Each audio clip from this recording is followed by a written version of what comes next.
Order.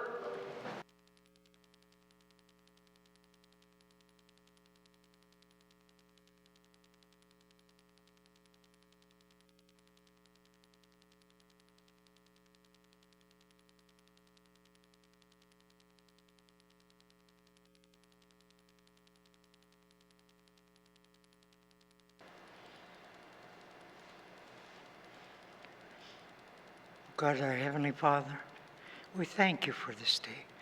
We thank you that we're able to come to this place and serve the people in the Northwest Territories, especially our members here, Lord. We ask that you'll grant them wisdom. Heavenly Father, we thank you for your many blessings. We ask that you'll be with those that are at home, at our different homes, and those that will be traveling, that you may grant them safe travels wherever they may be or going. Heavenly Father, we ask that you'll be with those in the hospitals, and that, Lord, you'll give them healing. And we ask all these things in Jesus' name. Amen. Please be seated.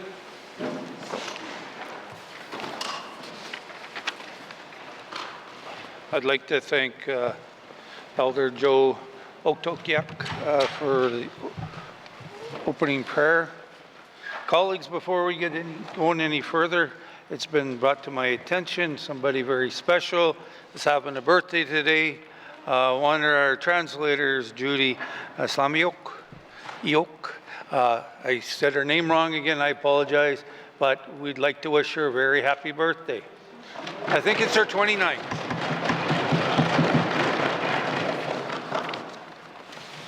Minister statements. Minister responsible for status of women. Speaker, I rise today to acknowledge International Women's Day, which is observed annually on March 8th to celebrate women's social, cultural, and political achievements throughout history and across nations. International Women's Day provides an important opportunity to showcase commitments towards women's equality, raise awareness about issues affecting women, and to highlight initiatives towards gender parity. The theme of this year's International Women's Day is Accelerate Action. According to the World Economic Forum, at the current rate of progress, full gender parity will not be achieved until 2158, roughly 5 generations from now. As the Minister responsible for the status of women, I am committed to closing this gap much sooner and ensuring meaningful progress across our territory. This year's theme underscores the need for swift, decisive steps to advance gender equality. It calls for a greater momentum and urgency in dismantling systemic barriers and biases that continue to hold women back. Mr. Speaker, despite decades of effort, gender inequality remains deeply entrenched. Progress in areas such as economic participation, political representation, and the fight against gender-based violence has been slow. Accelerating action means moving beyond ineffective approaches and embracing bold, transformative solutions that drive real change. Our young women and girls have great potential to be our future leaders. To support them, we must ensure they have resources and opportunities to reach their full potential. Investing in education, affordable housing, healthcare, employment, and childcare does not just empower women, it strengthens our economy and benefits society as a whole. In recent years, events like the COVID pandemic and the wildfire evacuation disproportionately affected women, particularly in terms of job loss, homelessness, increased unpaid caregiving burdens, and heightened domestic violence. Accelerate Action signals that urgent and coordinated approaches are necessary to recover lost ground and ensure women are not left behind when events like this happen. Mr. Speaker, I thank all women across the Northwest Territories for their invaluable contributions to our communities, our families, and our workplaces, both today and throughout the year. We recognize that women face multiple barriers and gender-based discrimination. These obstacles make it difficult for women to attain equal footing. We must continue to work together to develop and implement strategies to prevent violence against women and girls, promote the development of women in leadership positions, and continue to ensure women and girls are safe in the Northwest Territories. Koinani, Mr. Speaker. Thank you, Minister responsible for the status of women. Minister statements. Minister of Education, Culture and Employment. Merci, Monsieur le Président. Le marché du travail au territoire du Nord-Ouest est en pleine évolution et nos lois doivent suivre le mouvement. Voilà pourquoi, en 2023, le gouvernement des territoires du Nord-Ouest s'est lancé dans une révision de la loi sur les normes d'emploi et de son règlement afférent, la première révision complète effectuée depuis plus d'une décennie. Étant donné que les lieux du travail ont considérablement changé, notre législation doit protéger les travailleurs de façon équitable et moderne, en plus d'apporter de la clarté aux employeurs. Plus de 300 résidents ont participé à des sondages et à des tables rondes ou ont envoyé des commentaires par écrit pour donner leurs avis. Les changements qui en découlent sont réels et permettront d'améliorer les conditions de travail et de créer de nouvelles possibilités pour Ténois. La loi et son règlement afférent sont en cours de mise à jour et nous prévoyons de faire entrer les nouvelles versions en vigueur au cours du mandat de cette Assemblée législative. Monsieur le Président, compte tenu de ce que nous avons entendu, nous envisageons de renforcer les mesures de protection des employeurs, de clarifier la législation et d'accroître l'efficacité des mécanismes d'application de la loi. Par exemple, les congés avec protection de l'emploi doivent refléter les défis bien réels auxquels les Ténois font face dans la vie. Si un travailleur est confronté à un deuil, à un traumatisme ou à une urgence familiale, il doit pouvoir s'absenter du travail sans craindre de perdre son emploi. L'actuelle législation ne tient pas compte de toutes les situations et cela doit changer. Nous examinons également les périodes de repos entre les quarts du travail. Nous nous penchons sur la transparence du processus de cessation d'emploi, tout particulièrement pour les travailleurs en poste dans des sites éloignés, et nous cherchons à grandir une rémunération juste lorsque des changements de dernière minute sont apportés aux horaires de travail. D'autres territoires et des provinces ont déjà mis en place de telles protections et les Ténois méritent de bénéficier du même niveau de sécurité. Enfin, nous explorons les moyens d'encourager les employeurs à respecter la loi avant que des plaintes ne soient déposées. Monsieur le Président, cette législation aidera à créer des lieux de travail plus sécuritaires, plus sains et plus favorables au territoire du Nord-Ouest. Grâce à la contribution de nos résidents engagés, nous modernisons les normes d'emploi de sorte qu'elles s'adaptent aux réalités du marché du travail d'aujourd'hui. Je me réjouis à la perspective de tenir la Chambre au fait de nos avancées. Merci, Monsieur le Président. Thank you, Minister of Education, Culture and Employment. Minister statements. Minister statements. Member statements. Member from Range Lake. Mr. Speaker, the spotlight is on the North as the circumpolar world takes stage in the geopolitical arena. Man-made climate change is causing Arctic ice to melt rapidly each year, opening up shipping routes merchants died trying to forge ages ago, and unlocking resources which were once unreachable. Now, rival powers like China and Russia are militarizing the region as their posturing becomes even more hostile.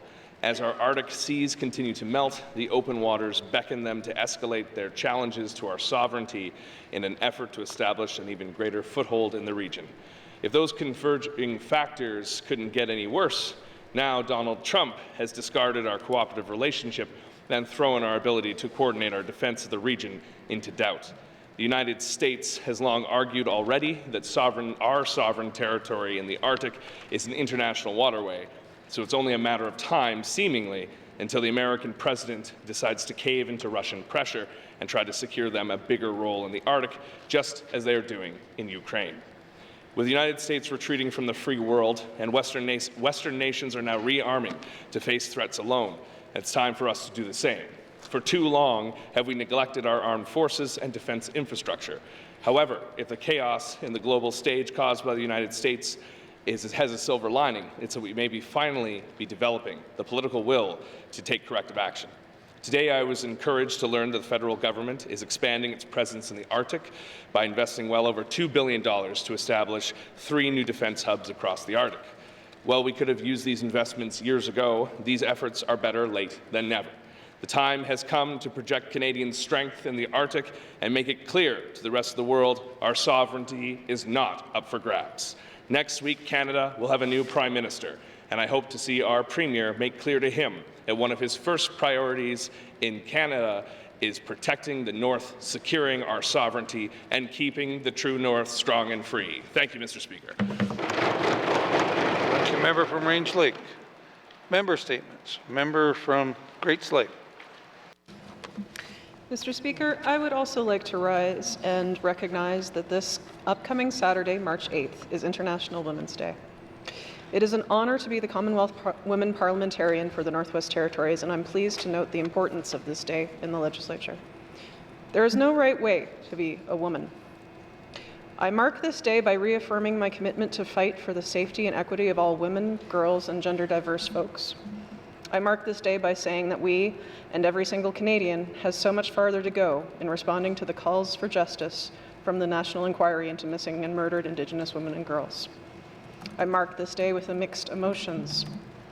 I have pride in our Northern leadership that across the territory is full of strong leaders who are women and gender diverse. I have pride that Northern communities are full of women and gender diverse folks helping each other flourish every day. But I'm also full of rage that violence perpetuated against women and gender diverse folks in this territory and country is on the rise. I'm annoyed and frustrated that issues that are often thought of as women's issues, such as childcare, are under-resourced. Words have meaning, Mr. Speaker, but actions speak louder than words.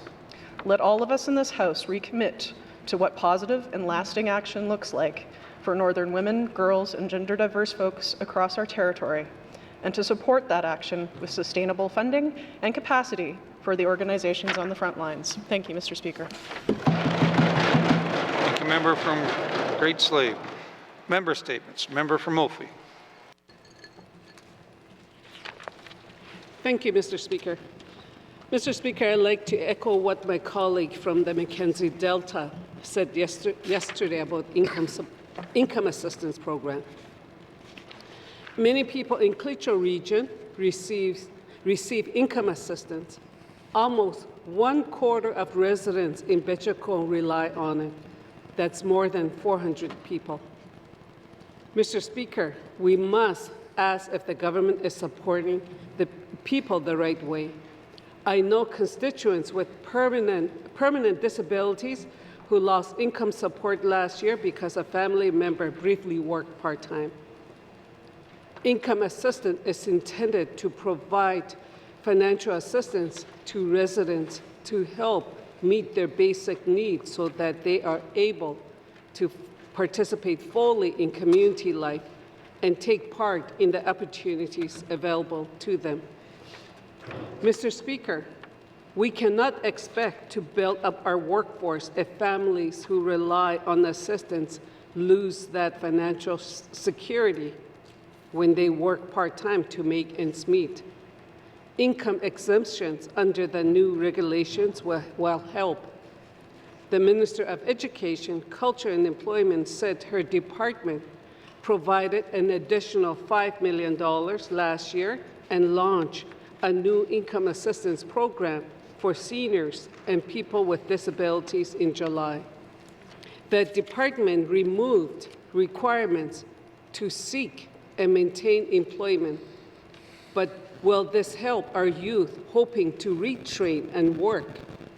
Mr. Speaker, Klitschko people are very hardworking.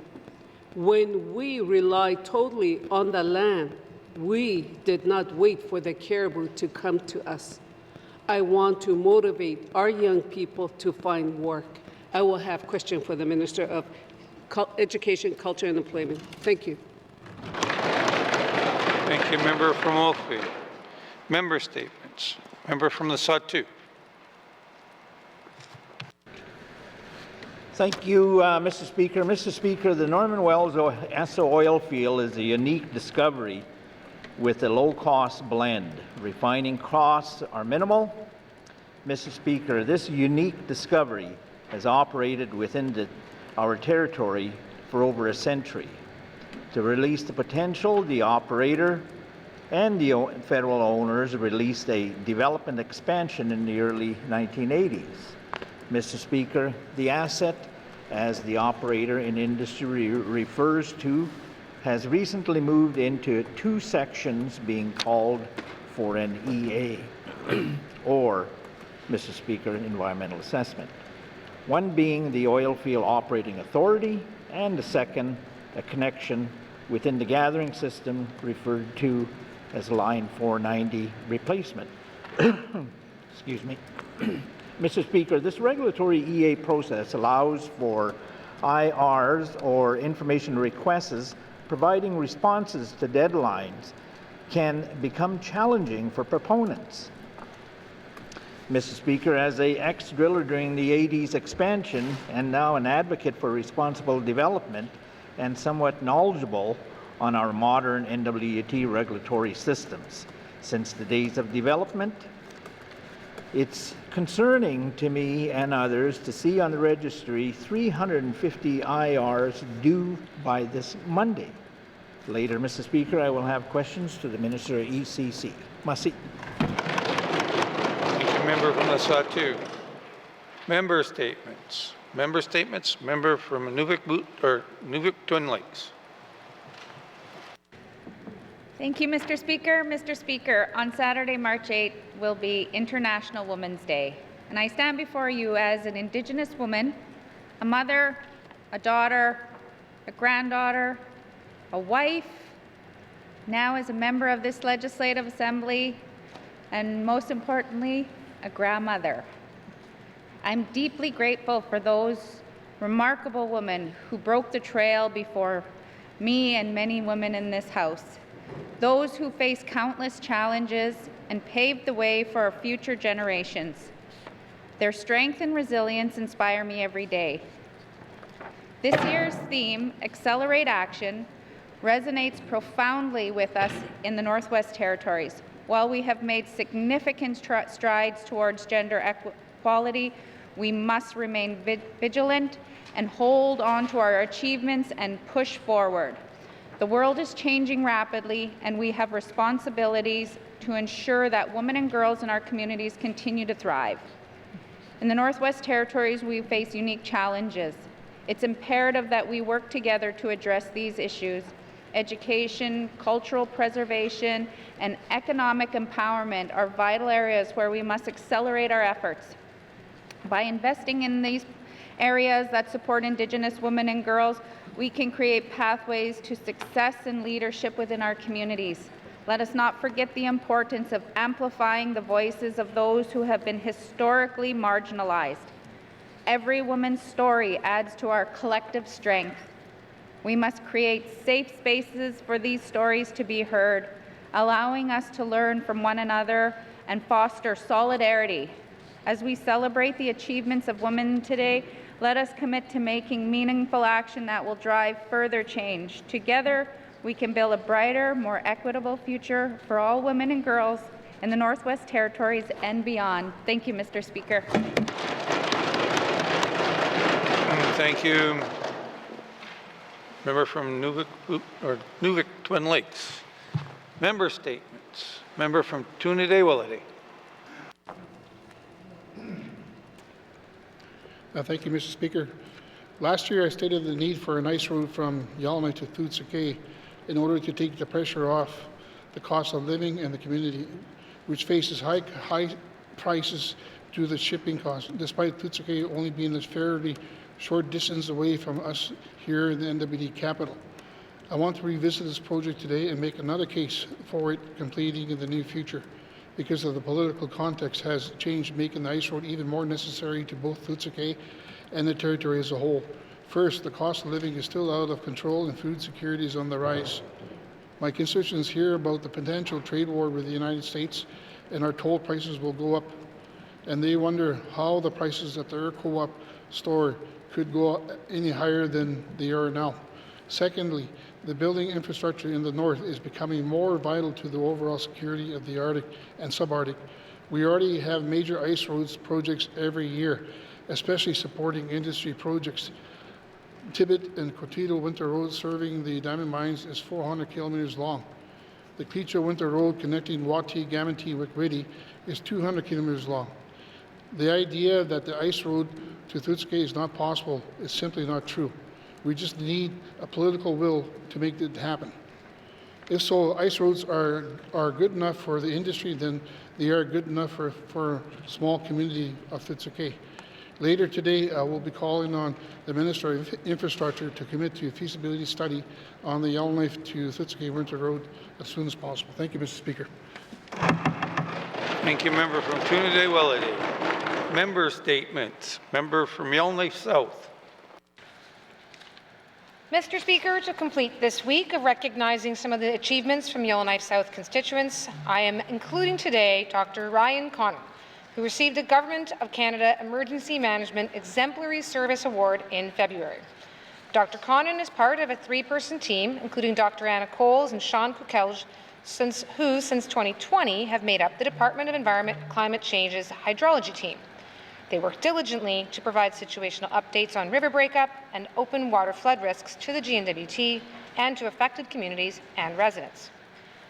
Mr. Speaker, their work is not easy. It requires for them to be continuously monitoring changing water levels and ice conditions via satellite imagery, hydrometric gauges, live camera feeds, and also remote sensed data. Dr. Connon and team consistently provided reports during the high flood risk to many communities to maintain situational awareness, and they shared their data and information with the GNWT as well as territorial and local emergency management organizations. Their dedication to safeguarding communities at risk of flooding is evident in many long hours. This enabled timely updates to first responders regarding changes in water flow and water levels, along with a variety of other factors that could have triggered flash floods or floods. Thank you to Dr. Connon and to the other members of the Department of Environment and Climate Change Hydrology team and their expertise, their strategic vision, their commitment to public service, their strong relationships with various emergency partners. Altogether, they have been instrumental in supporting the preparedness and the response measures for flood risk in the Northwest Territories. And so, Mr. Speaker, Dr. Connon and team are very deserving of their award, and I would like to congratulate them on their hard work. Thank you. Thank you, member from Yellowknife South. Member statements. Colleagues, last August, unfortunately, there was a house fire in the community of Greenery River. One of the residents, Mr. Darwin Cleely, the plant superintendent for NTPC, attended the scene and discovered an elder person trapped in the burning house. Without thinking of his own safety, Mr. Cleely grabbed a ladder and took it to the window and rescued the elder out of the burning house. This fast action by Mr. Cleely saved the elder's life. I can tell you the family and community were very thankful for his fast action. Once NCPC heard of his heroic actions, they nominated him for the Life-Saving Award from Electricity Canada. Electricity Canada's Life-Saving Awards are granted annual to any on-duty employee of the Electricity Canada member company who was involved in life-saving attempts or act of preventing further harm to anyone who needed immediate help. This past November, the year's awards winners were presented at Electricity Canada's annual Power Partnership Summit in Toronto. There were 4 companies who had 13 outstanding individuals recognized for their quick response. Mr. Cleely was able to attend in person and receive this award. I'd like to share with you the following quote for the announcement. The Life Saving Awards reinforces the electricity sector's commitment to safety and well-being. Those employees have used their training to go above and beyond the call of duty in times of crisis in their communities. On behalf of the electricity industry, I would like to extend our deepest gratitude to the 2024 Life Saving Award recipients. Mr. Cleely is the plant superintendent in Jean Marie since 2022, where he lives with his wife and 3 children. I would like to congratulate Mr. Darwin for winning this award.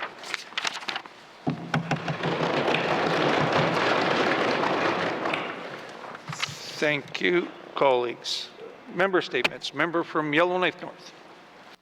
Thank you, Mr. Speaker. Mr. Speaker, after our public briefing this morning with Aurora College, I want to speak further about the community learning centres, because there remains so much misunderstanding and confusion as to what has been happening at the CLCs, what the vision for starting them was in the first place, and then what is the path forward the communities have been trying to sketch out.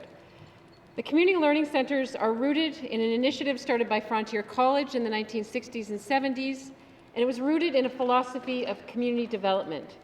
So that means providing opportunities for all community members to learn and gain skills that are important to them and be empowered in their lives and in their self-governance.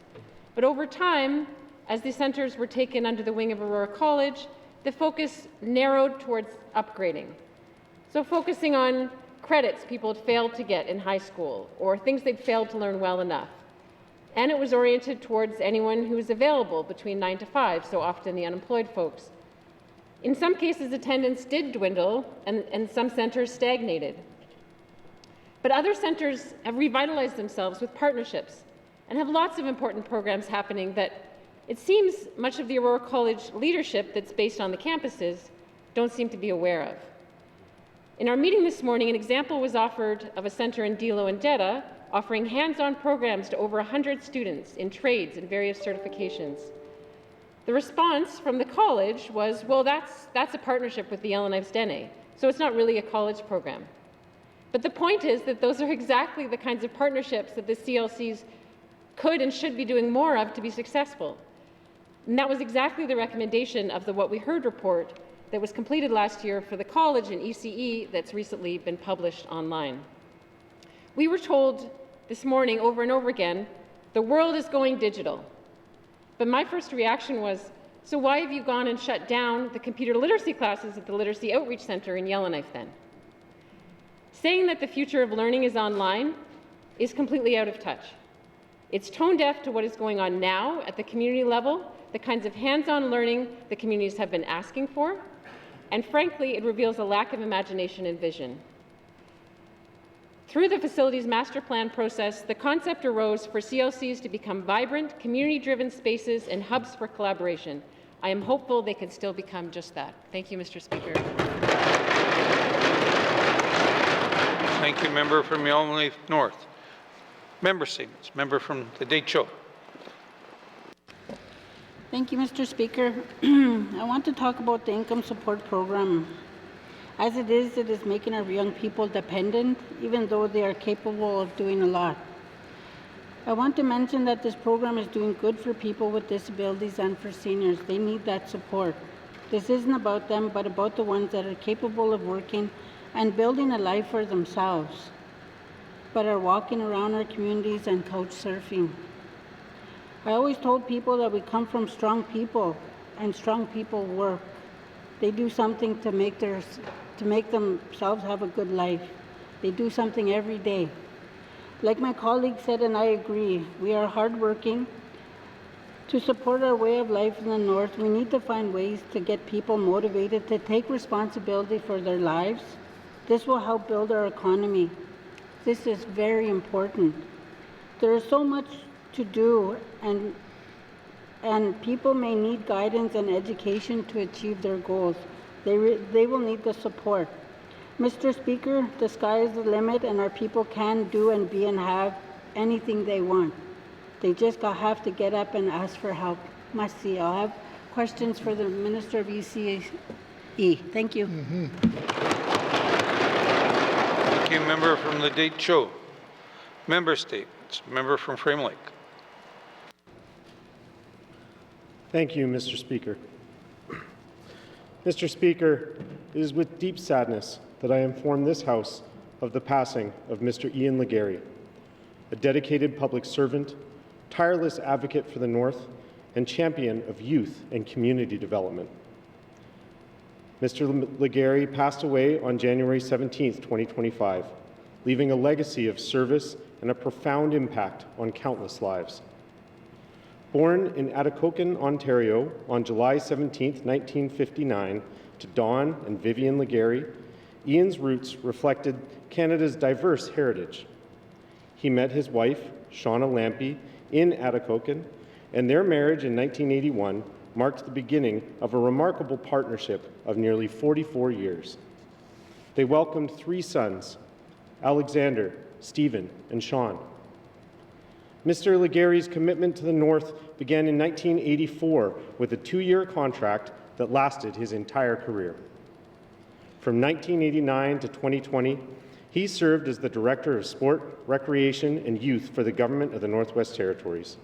He played a pivotal role in numerous projects, including the Arctic Winter Games, the Interprovincial Sport and Recreation Council, the Vancouver 2010 Olympic and Paralympic Games NWT program, and the Canadian Parks and Recreation Association. His leadership shaped the landscape of sport and recreation in our territory. His dedication to the Arctic Winter Games was exceptional. Beginning in 1986, he participated in 19 editions of this vital circumpolar celebration, serving in various capacities from mission staff all the way to international director.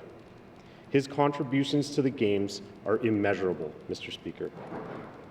Beyond his professional life, Mr. Legary was a passionate volunteer. For over 2 decades, he coached and officiated swimming, inspiring countless young athletes, including a decade as head coach of the Yellowknife Polar Bear Swim Club. He also generously contributed to the Yellowknife Community Foundation for 30 years from its inception. Even after retiring from the GNWT, Mr. Legary continued to serve the territory, playing key roles in emergency response and recovery efforts during the challenging floods and fires of the early 2020s.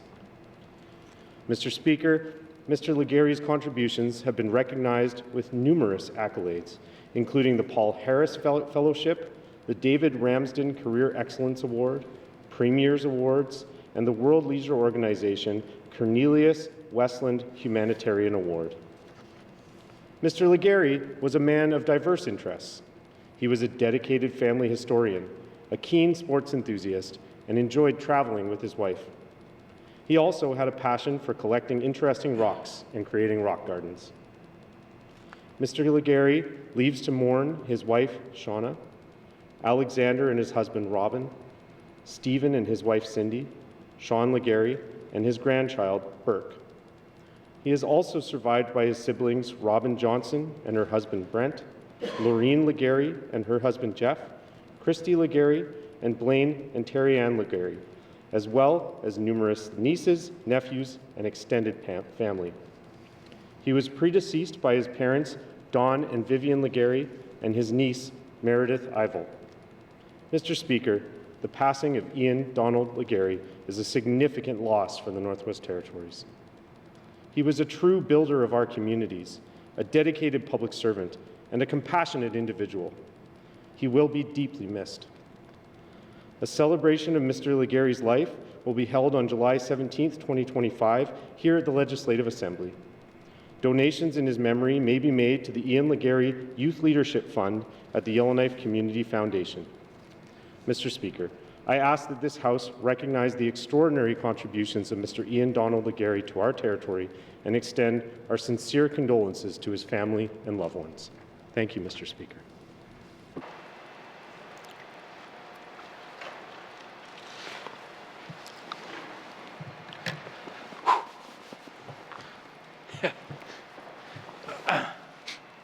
our condolences goes out to the family.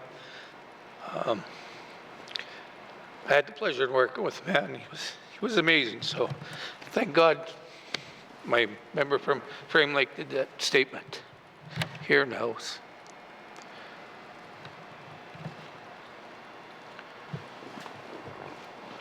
Member from Frame Lake. Thank you, Mr. Speaker. Mr. Speaker, I'd like to seek unanimous consent to move item 6, recognition of visitors in the gallery, up to the current motion. Mr. Speaker.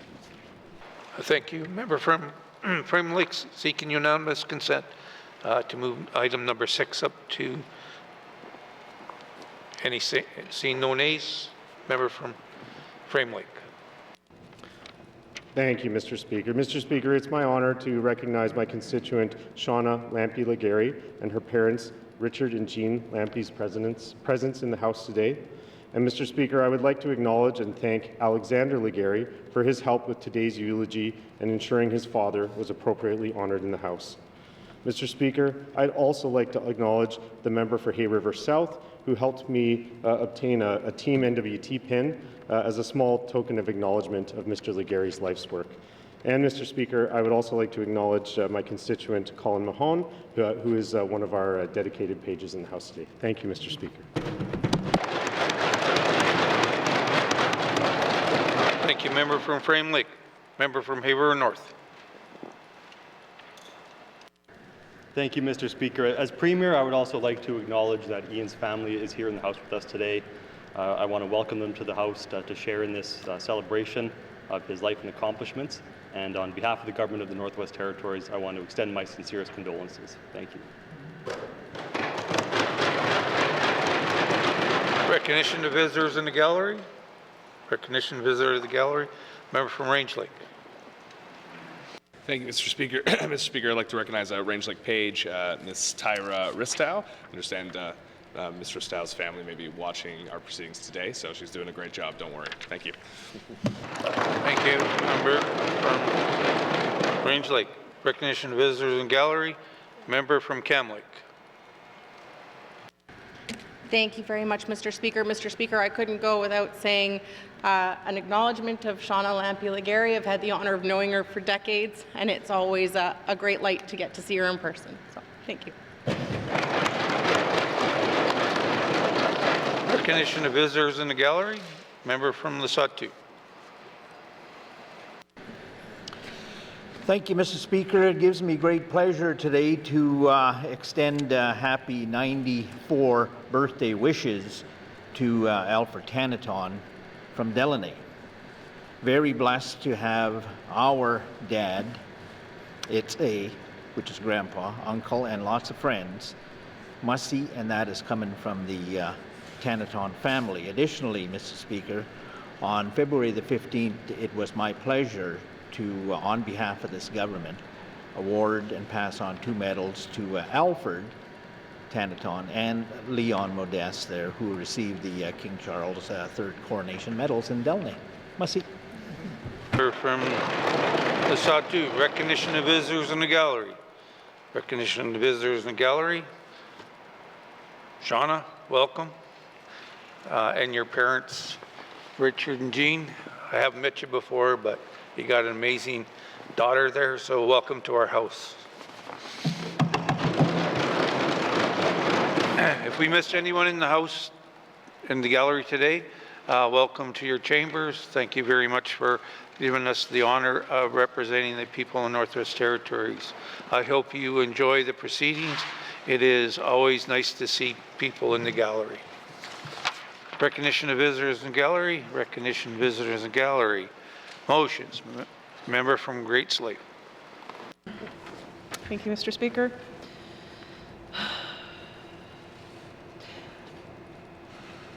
Appointment of person to investigate the critical incident of Avery Burke, Wesley Marcellus, and Hillary Norwegian. Whereas the ongoing effects of colonialism and anti-Indigenous racism continue to impact the healthcare system in the Northwest Territories. And whereas an unnecessarily delayed treatment for a treatable illness contributed to the deaths of Avery Burke, Wesley Marcellus, and Hillary Norwegian. And whereas the families state that the treatment of Avery Burke, Wesley Marcellus, and Hillary Norwegian are examples of substandard healthcare for Indigenous people.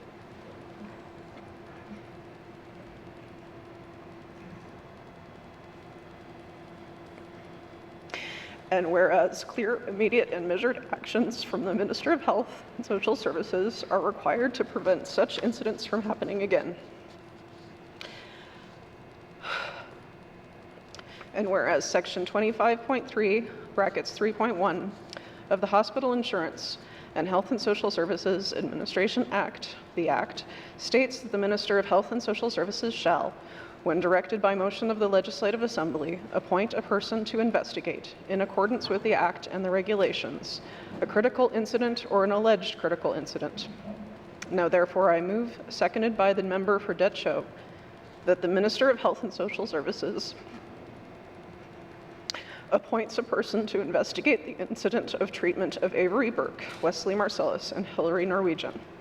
And further, that the Minister of Health and Social Services table before the Assembly at the earliest opportunity any recommendations that the investigator includes in their investigation report alongside a plan to advance such recommendations. And furthermore, that the Government of the Northwest Territories provide a response to this motion within 120 days. Thank you. The member from Great Slave. Motion is in order. To the motion. Member from Great Slave.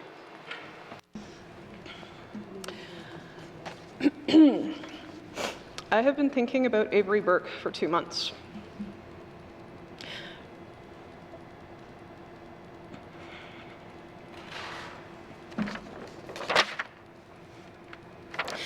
I have been thinking about my nieces and nephews when they were 5 or 6 years old. How fun and silly kids are at that age. How desperately heartbreaking it is to lose someone so young. I have been thinking about this motion for weeks. The more I have heard from colleagues about the lack of basic health services in small communities, the more certain I am that this motion is the right thing to do. In talking to my colleagues, I am so deeply saddened to hear of the challenges that the communities of Nahende face. And since Avery passed, we have seen Wesley Marcellus and Hillary Norwegian pass away, causing great pain and loss to their families as well. Mr. Speaker, I want to put this motion into historical context. Many years ago, before we were all here in this House, the Minister of Health of the day came to speak to the community leadership in Fort Simpson, explaining that closure of the Fort Simpson Hospital was a good thing. The region and community would not see any impact on services if the hospital was turned into a health center. The community was told that they would have 2 doctors and 7 nurses, and the department had a medevac plan in place, so those who became seriously ill or had an emergency would be sent to Yellowknife for urgent and emergency care. It would be all good, but it's not working. In 4 of the Nahende communities, they don't have a health center, but a health cabin. The staff for these cabins, community health representatives, work about 4 hours a day. Health cabins are also scheduled to have a nurse or sometimes a doctor visit once a month if the weather cooperates for flights. If the weather does not cooperate, communities can go months without seeing a nurse. Mr. Speaker, these communities do not have the same basic services that other NWT communities have. We have been talking about the equity of health services a lot so far in this year. I hear and believe that the Minister of Health and Social Services when she says that this is a priority for the smaller communities. But systemic change is difficult. Access to medical services in Canada should be a basic right, but it doesn't seem like that's where we're at. And these problems are most acute in our smallest communities. Why are we making this particular motion? Well, the communities and families of those who passed want this issue to be finally addressed, once and for all. These 3 individuals did not have to pass away. If the system worked properly, we would not have these highly preventable deaths. These communities feel that the system does not care for them. They feel that they are not important. They simply want access to appropriate care and to be taken seriously in times of emergency. I know that the minister might say that they're following procedures, but I also know that there are examples that members can point to that are all too similar to these circumstances that we are facing in the first 2 months of 2025 that are addressed in this motion. Our procedures and our system continue to perpetuate the lack of equitable, accessible care. Mr. Speaker, I will have further comments to close off this motion at the appropriate time. Member from Great Slave. To the motion, member from Deschutes. Merci, Mr. Speaker. I'm happy to support this motion in hopes that this does not happen again in our communities. Family relationships are very important in our communities. We treasure our children. We want them to be protected and cared for. Our elders watch our children, and in most cases, they care for the community as a whole. Now we have 3 people who are gone from the community. It is a sad time for these families, and all the community feels the effects of the loss. Mr. Speaker, I cannot stand here and say this did not happen. I wish we could have these 3 people at home with their families. But this did happen, and they are gone. As a member of this assembly, it is my responsibility to assist where I can to change something that will serve the people we represent in a helpful way. The healthcare system needs to look at these deaths and address the issue of medevacs to the community at the community level. The community health workers who work at the health cabins in these small communities need higher level training so they're able to help people they work for. They must be trained to know how to save a life by administering life-saving meds or intravenous fluids. We need the system to work for our constituency we serve. Mr. Speaker, merci. Sure. Member from Inuvik Twin Lakes. Mr. Speaker, I want to begin by acknowledging the immense grief and pain that these families and communities are experiencing. Losing a loved one is always heartbreaking. And when that loss is sudden and unexpected, the pain can be even deeper. I want to extend my sincere condolences to those affected and recognize their understandable need for answers, accountability, and meaningful change if necessary. I want to completely understand the desire to know what happened, why it happened. I completely understand the desire to know why it happened, and most importantly, what we as a healthcare system can learn from these tragedies so we can create meaningful change and do everything possible to prevent other families from experiencing this kind of heartbreaking loss. It is critical that we examine these incidents thoroughly and use every tool available to strengthen patient safety. Mr. Speaker, currently there are 3 investigations underway through Quality Assurance Framework, which the Northwest Territories Health and Social Services uses to identify and investigate patient safety incidents. This framework is designed to improve the quality of care within our health system and to ensure that lessons are learned and acted upon. I understand that these are not critical incident investigations. However, a critical incident investigation can happen at the same time, and I will ensure that this happens. Mr. Speaker, I want to assure the families and communities affected that their voices matter and that these tragedies will not be ignored. We must take every possible step to improve patient safety and ensure accountability in our healthcare system. As this motion makes a recommendation to government, Cabinet will abstain from this vote. Thank you, Mr. Speaker. Member from Inuvik Twin Lakes. To the motion. To the motion? Question has been called. Does a member from Great Slave wish to close debate? Thank you, Mr. Speaker. This motion is an intentionally public process to bring the issue to light of public scrutiny.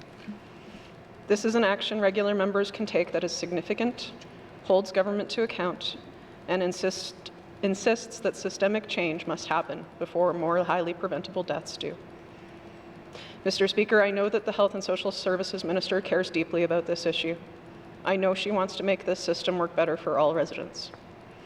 In summary, I believe that this critical incident review will help provide her with some necessary tools to get this urgent work done. In closing, I would like to request a recorded vote. Thank you, Mr. Speaker. Member from Great Slave. Member from Great Slave has requested a recorded vote. All those in favor, please stand. The member for Great Slave. The member for Yellowknife North. The member for Tunadé-Willade. The member for Detcho. The member for Sahtu.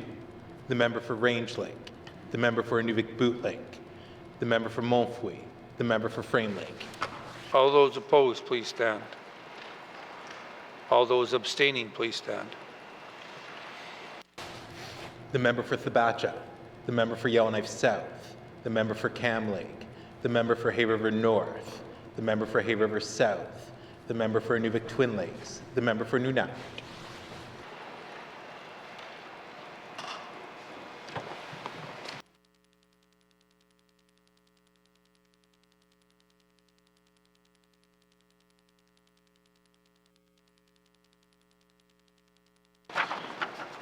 Thank you. Those in favor, 9. Opposed, 0. Abstentions, 7.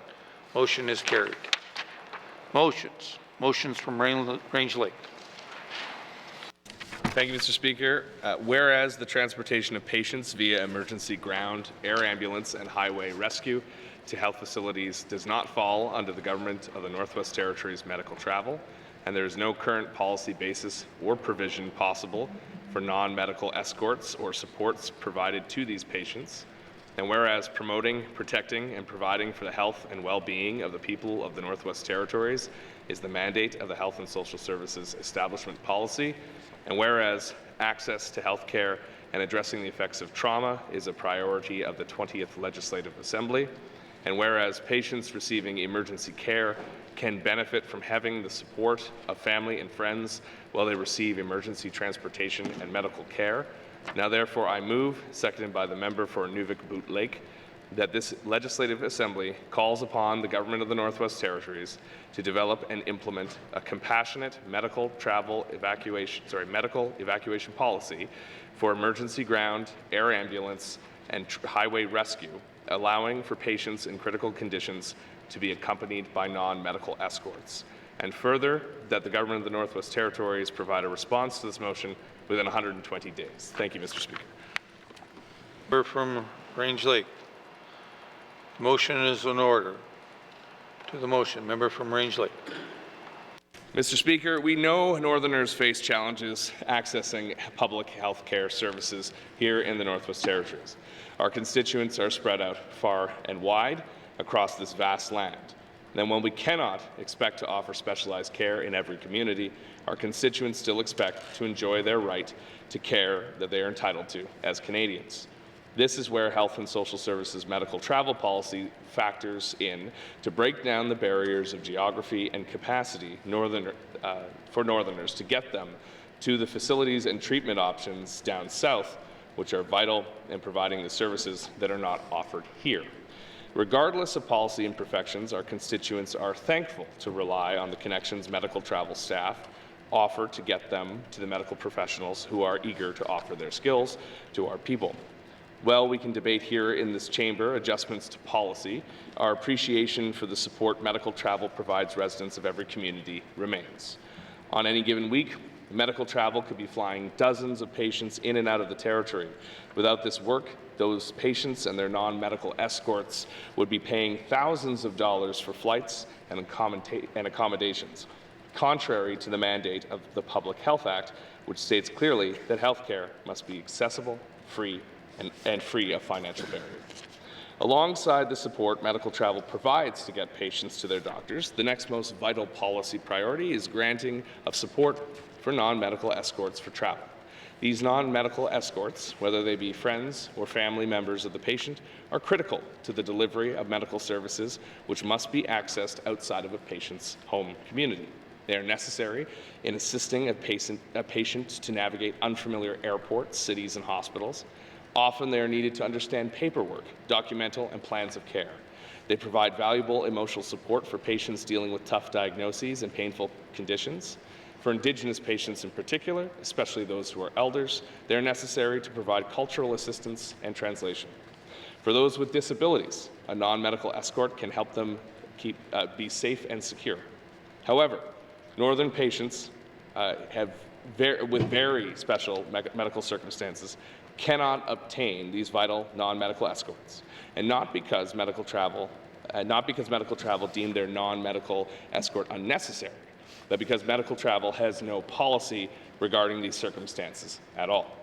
I am speaking, of course, about emergency medevacs. Because these flights are not scheduled around pre-approved appointments, no matter how necessary that non-medical escort may be for you, it's just not happening. This is a huge gap in our medical services, and something that MLAs have brought to the floor of this chamber many, many times, and not just in this assembly. When the condition of a patient is so dire that they must be placed on a medevac flight out of their community, it is more than likely due to serious distress or trauma. Well, the immediate rush to the appropriate medical center for life-saving treatment comes at a huge relief to that patient's family or loved ones. If that patient remains in serious condition or even incapacitation, it would be wholly inappropriate or even irresponsible to leave them in a hospital hundreds of kilometers away without the support of their families. These family members naturally turn to health and social services for the support needed because they are familiar with medical travel for scheduled appointments, but then they're promptly denied. Even when the doctors and nurses assisting the patient clearly state that a non-medical escort is highly necessary and communicate that fact to the relevant authorities, it does not make a difference. There was no exception to be made because there was no policy to begin with, and the families end up taking upwards of $10,000 out of their savings in some cases in order to be by their loved one's sides. So, I want to share with you one of the stories of my Range Lake constituents have brought forward to me over the past year, and how they were forced to pay out of pocket traveling to Alberta to support their family members after they were medevaced and remain in an incapacitated state. In one such case, a blood clot in a constituent's brain caused a serious stroke, and he was incapacitated for weeks. In another, a constituent suffered a severe heart attack, developed pneumonia, and then a blood infection, and he too needed his family by his side to help understand his treatment and plan of care. In both cases, doctors implored Health and Social Services to grant a non-medical escort, and they were denied. After these constituents were forced to pay out of pocket, they came to my office for help, and I promised I would do all I could to reach a solution. Time after time, my efforts to find us that solution went nowhere because there was no policy to make an exception towards. If the minister is not able to find a way to work together to find a solution, then I have taken the next steps necessary to introduce a motion into this assembly to implore the government to create the policy tools that will remedy this situation and ensure nobody falls through the cracks during a medical emergency ever again. This motion can start the process to close this severe policy gap, which is leaving all of our constituents behind. But also, I want to make clear that this motion is not just another step in my efforts, but it is also responding directly to the needs of my constituents as well. They persevered through these family crises, endured confusion and miscommunication from their government at a time when they should have been focusing on the health of their loved ones, and they ended up, in fact, paying out of pocket after the system failed them. And when they came to my office to tell me enough was enough and they were not going to stop seeking justice until all avenues were exhausted. I want to commend them for their strength and determination, and I do not want their efforts to be in vain, Mr. Speaker. They have told me time and time again they are not just doing this for themselves, but for everyone else in the Northwest Territories, so that others do not have to go through what they had to. I'm sure many of my colleagues have had constituents who have similar stories. It pains me to think that there are those who are not as fortunate as some of my constituents in being able to scrape together the funds necessary to unite with their loved ones. Imagine if they could not be there, if their family member passed away, while they were stuck here in Yellowknife because there was no proper non-medical escort policy for medical evacuations. I ask that my colleagues support this motion so that we can tell our constituents that during a medical emergency that requires medevac services, we are on their side. This is an opportunity to show Northerners that when we hear their problems, we do not give up on our efforts to fix them. We do whatever is within our power to do so. This policy gap has probably affected dozens, if not hundreds, of Northerners over the years, but we can put a stop to it now. So please join me in making sure nobody has to pay out of pocket again, and in order to support their incapacitated family members in hospitals here in Yellowknife or in Southern Canada. Thank you, Mr. Speaker. Thank you, member from Range Lake. To the motion, member from Nunavut Lake. Thank you, Mr. Speaker. Mr. Speaker, I'm proud to second this motion, based on all the information and the reasons that my colleague, the member from Range Lake, so eloquently put, and I won't reiterate all those. Just to say, Mr. Speaker, that this is about compassion, it's about doing the right thing, and it's why we're here, Mr. Speaker. So I trust this motion, and this important policy work will begin as soon as possible. Thank you. The member from Nunavut Lake. To the motion, member from Nunavut Twin Lakes. Thank you, Mr. Speaker. Mr. Speaker, the motion on the floor that asks for non-medical escorts to accompany patients on ground and air ambulance and highway rescue vehicles is also a policy for this. One of the areas is, for significant safety reasons, emergency medical transport do not support non-medical escorts to accompany patients. In emergency medical transport, the priority is to provide care to the patient. This is not intended to be insensitive to the family or loved ones. However, it's important for safety reasons. Emergency medical transports are unable to accommodate non-medical escorts. These vehicles and aircraft are designed to prioritize life-saving care, and medical teams must have the space to respond quickly and effectively to any changes in a patient's condition during transport. During a briefing with Standing Committee on Social Development in July 2024, we discussed the work that was being undertaken at that time to determine the options to consider for the escort compassion reasons. This work is underway as part of the improvements being considered for medical travel. I plan to offer an update to the committee on this work early in the new fiscal year. The area of analysis is planned in Phase 2 of the work plan. Once completed, the results will be shared as is committed to through the plan to modernization medical travel. A policy change to increase the number of non-medical escorts will significantly impact our system's boarding home and capacity. It will also mean increased costs. The work is underway. We'll review options and impact, including financial impacts, and make recommendations for considerations as part of the business planning. We must continue to ensure that the public funds that we have is done and it is focused on the delivery of essential health services with a limited budget. Mr. Speaker, as this motion makes recommendation to the government and cabinet, will abstain from this vote. Thank you, Mr. Speaker. Member from Nunavut Twin Lakes. To the motion, member from Yellowknife North. Thank you, Mr. Speaker. I will be supporting the motion. And I appreciate the member for bringing this forward. I too have had many constituents come to me in a situation of having a family member in a critical state, in another province or in another place, and not having a way to get to them. And I've also had, medical practitioners coming to me and imploring me that something needs to be done because in their view too, especially if someone gets to a point where an end-of-life decision needs to be made, their family members, their loved ones need to be there with them and helping to make that decision. And I think medical practitioners themselves know that as well as any of the rest of us.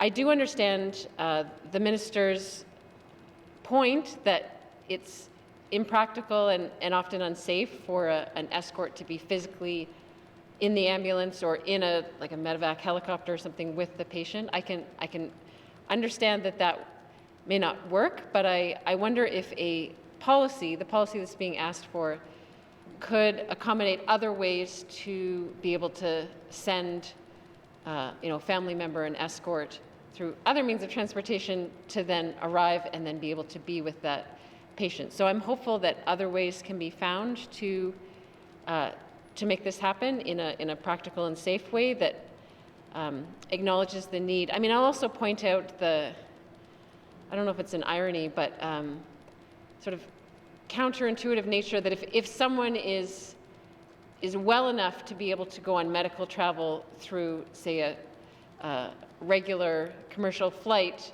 then they might be eligible for a medical escort. But as soon as their condition gets worse to the point where they actually need a medevac, then suddenly they're not eligible to have the escort when they may need that person there, you know, if they're flying to Edmonton more than ever. And so in that way, the way we currently have it structured just doesn't make sense. And so I would urge the minister to look at this. I know it's going to cost money, as things do, but I do believe that this is an important area to look at to the folks that are community members who are, you know, in the most difficult and challenging situations that one can face for oneself and one's family members. So I appreciate once again the member for raising this, and I look forward to the work that can happen to improve the situation. Thank you, Mr. Speaker. Member from Yellowknife North. To the motion. Member from the Sud 2. Thank you, Mr. Speaker. I too will be supporting this motion here. I've encountered since our election putting us in this building on numerous occasions, welcoming patients that were medevaced to the Stanton Hospital, and I try to ease the pain by being there. And then also during discussions of the travel, and as my previous colleagues had mentioned here, I think we can design an accommodation. Circumstances are different. There's some circumstances where I had nothing but cooperation from the Minister of Health and Social Services. There was a few situations. It was. It varied in different circumstances there, in different situations. We had young, middle-aged, and elders on medevac flights. And it would be, I would say, a serious outcome on an elder not having the ability to speak the English language to relate what might be painful during the flight with the paramedics. But those are few and far between. We're very lucky, but if we had a relied and designed policy that would help our system, I think that would be an efficient way to review and modernize our system the best we can, giving us the abilities to serve and accommodate the people that put us in this building. Masi. Thank you. Thank you, member from the Sud 2. To the motion, member from Tune-a-Day-Willity. Thank you, Mr. Speaker. Mr. Speaker, I rise too as well to support this motion. It hits home when this motion speaks about the impacts to our small communities, especially in the case of emergency and loved ones. I just want to reflect back on the 19th Assembly where I had a constituency in my riding of Deda where he had to wait 6 years to get on the transplant list, and finally the call came in to help out my constituent, and they put him on a plane, on a medevac plane from here to Edmonton for the transplant. And however, the spouse, the wife, they had no room on the medevac plane for her, and so I got the call and I wasn't sure what to do, and I brought forward this issue to the Minister of the Day, and they couldn't help. So as the MLA, I stepped up and paid for the one-way ticket to send the wife to Edmonton to be by the loved one, because through the kidney transplant, we never know what's going to happen. Something can go sideways where somebody had to be there to make a decision, especially the wife. And so to this day, I still get thank yous from the family for stepping up. And imagine that if this is just one of many, and believe me, I've been through this already. My riding in Thutsuke, Deta, Dilo, and members from Yellowknife, and not only here, up and down the valley as well, that we find ourselves in the same situation. So, Mr. Speaker, I do support this motion, and I just, we want to work together to create a policy that works for everybody. If there's a way to find the money and work with Government Canada, let's do it. Again, I just want to emphasize that health is also a treaty right, and we can't be turning away loved ones that are in need. And believe me, I've been to so many funerals over my lifetime, and more so in the 19th and 20th Assembly already. I had my share already, and I'm tired of going to funerals. So I support this motion. Thank you, Mr. Speaker. Thank you, member from Trinidad-Willity. To the motion. To the motion, question has been called. Member from Range Lake, do you wish to close debate? Yes, thank you, Mr. Speaker. Thank you to the colleagues who spoke, who joined in debate around this motion, and in particular those who are supporting it.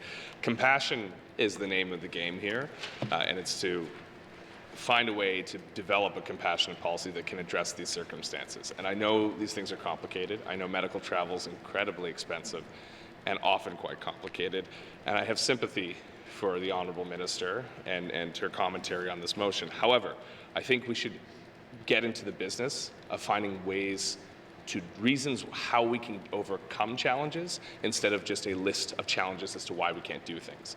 Far too often do we present all the reasons why we can't instead of finding the ways so we can.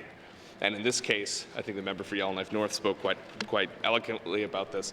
If it doesn't make sense to put someone in a situation that's unsafe and fly them down with their loved one, then find another way to do that.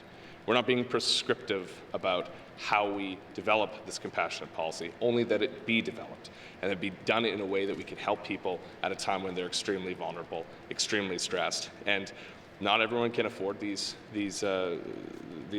flights.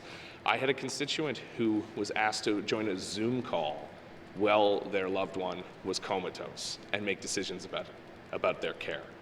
I mean, can you imagine that, Mr. Speaker, being put into that situation where you can see through your TV screen your unconscious husband and you have to make decisions about their care? This is the situation we're trying to address. This is not saying send everyone down regardless. It's in these very particular situations, these very serious life and death emergencies. Those are the people we want an exemption for. We don't want the policies to change globally. We want an exemption, a compassionate policy developed. So just so the House is clear on what this motion is calling for. It is not going to open Pandora's box to a whole new range of costs for medical travel that will already make an unsustainable system even more unsustainable. So I just wanted to be clear on that. The compassionate grounds is what we're asking for, what this motion is calling for, and it's long overdue, because no one should have to pay out of pocket to care for their loved ones. So thank you again to members for their support and for their comments in the debate, and I will ask for a recorded vote. Thank you, Mr. Speaker. Thank you, member from Range Lake. The member from Range Lake has asked for a recorded vote. Those all in favor, please stand. The member for Range Lake, the member for Inuvik Boot Lake, the member for Frame Lake, the member for Great Slave, the member for Yellowknife North, the member for Trinidad-Willity, the member for Det Cho, the member for Satu. All those opposed, please stand. All those abstaining, please stand. The member for Thabacha, the member for Yellowknife South, the member for Cam Lake, the member for Hay River North, the member for Hay River South, the member for Inuvik Twin Lakes, the member for Nunavut.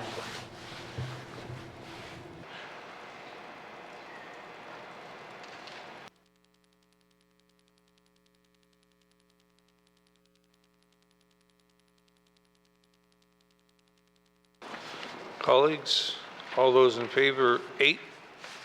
Opposed, 0. Abstention, 7.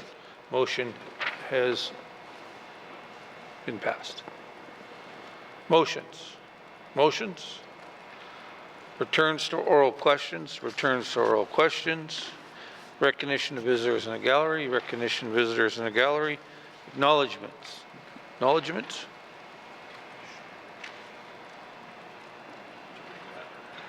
Just go for another hour. Oral questions. Oral questions, member from Range Lake. Thank you, Mr. Speaker. Mr. Speaker, I don't know if everyone is even aware in this House, but the tariffs have been paused until April 2nd. So this whiplash is, I think, driving everyone nuts. The goalposts keep moving, and I think the entire nation is becoming traumatized. And this is exactly the kind of thing that our newfound enemies, who used to be our allies, want from us. So I'd like to add, I'm sure the Premier has been, as he has been through this whole time, in contact with the Prime Minister. Northerners are looking to their government for stability at a time when it's chaos is the only word I can think to describe it. Can the Premier provide an update to this House on Canada's tariff response? Thank you. Member from Range Lake, Mr. Premier. Thank you, Mr. Speaker. I understand from the news that President Trump has put a pause on the majority of tariffs that he was imposing on Canada, a pause on all the tariffs on the goods that fall under the Canada, U.S., and Mexico agreement. I understand also from the news that the Prime Minister has said that the retaliatory tariffs will remain despite that pause, because the goal is to end all tariffs and the threats of tariffs. And so, I don't want to be bouncing back and forth, giving different direction to departments depending on what the President says on a given day. And so from what I understand, the Government of Canada is staying the course. But this news broke as we were coming down into the House, I believe, and so I haven't had an official update as of yet. Thank you, Mr. Speaker. Premier, member from Range Lake. Thank you, Mr. Speaker. Mr. Speaker, can the Premier just confirm if the measures he's already laid out, taking the American products out of liquor stores, tearing up the Starlink contracts, and the other measures he's already laid out to date, are those going to be held in force? Are those going to be maintained? Thank you. Member from Range Lake, Mr. Premier. Thank you, Mr. Speaker. I'm not tearing up contracts. We're ensuring that as we move forward and contracts end, and where we can get out of contracts at no cost to the people of the territory and at no and in a way that doesn't impact the safety of residents or staff, that we're doing that. So all of that said, the direction that has been given to departments has not changed. I don't want to flip-flop back and forth depending on what the news of the day is, and so the direction remains the same. Thank you, Mr. Speaker. Premier, final supplementary, member from Range Lake. Thank you, Mr. Speaker. Mr. Speaker, I'm pleased to hear that. Mr. Speaker, the President also in his recent address to both chambers of Congress, both houses of Congress, said that the American government would initiate retaliatory tariffs, I believe, on April 4th. So does this situation relate to, or do our counter tariffs relate to that declaration? I don't know if there's been an update since then either. I know it's again, it's a very fluid situation. The Premier doesn't have a clear update. That's fine. But obviously, this is very concerning for my constituents and for all of us here in the Northwest Territories in Canada. Thank you. Thank you, member from Range Lake. Mr. Premier. Thank you, Mr. Speaker. I know I don't have an update for the House on that, and I want to ensure that people understand that despite the actions of an individual in the United States, despite the fact that person might be the president, that as a country we remained steadfast in our unity, in our approach to dealing with this situation, and people might be shaken by the removal of the tariffs today and the removal of some tariffs yesterday and the addition of other tariffs, but we're not shaken, Mr. Speaker. This is what we're in for the next 4 years. We need to realize that. We need to stay the course and ensure that we're doing what we can to further insulate our economy, territorially and nationally, from the whims of the American president, while moving forward and supporting each other. Thank you, Mr. Speaker. Oral questions. Member from the Deschaux. Thank you, Mr. Speaker. My questions are for the Minister of ECE. In regard to my statement earlier on income support, Is the minister looking to make changes to the income support program in the future? Thank you.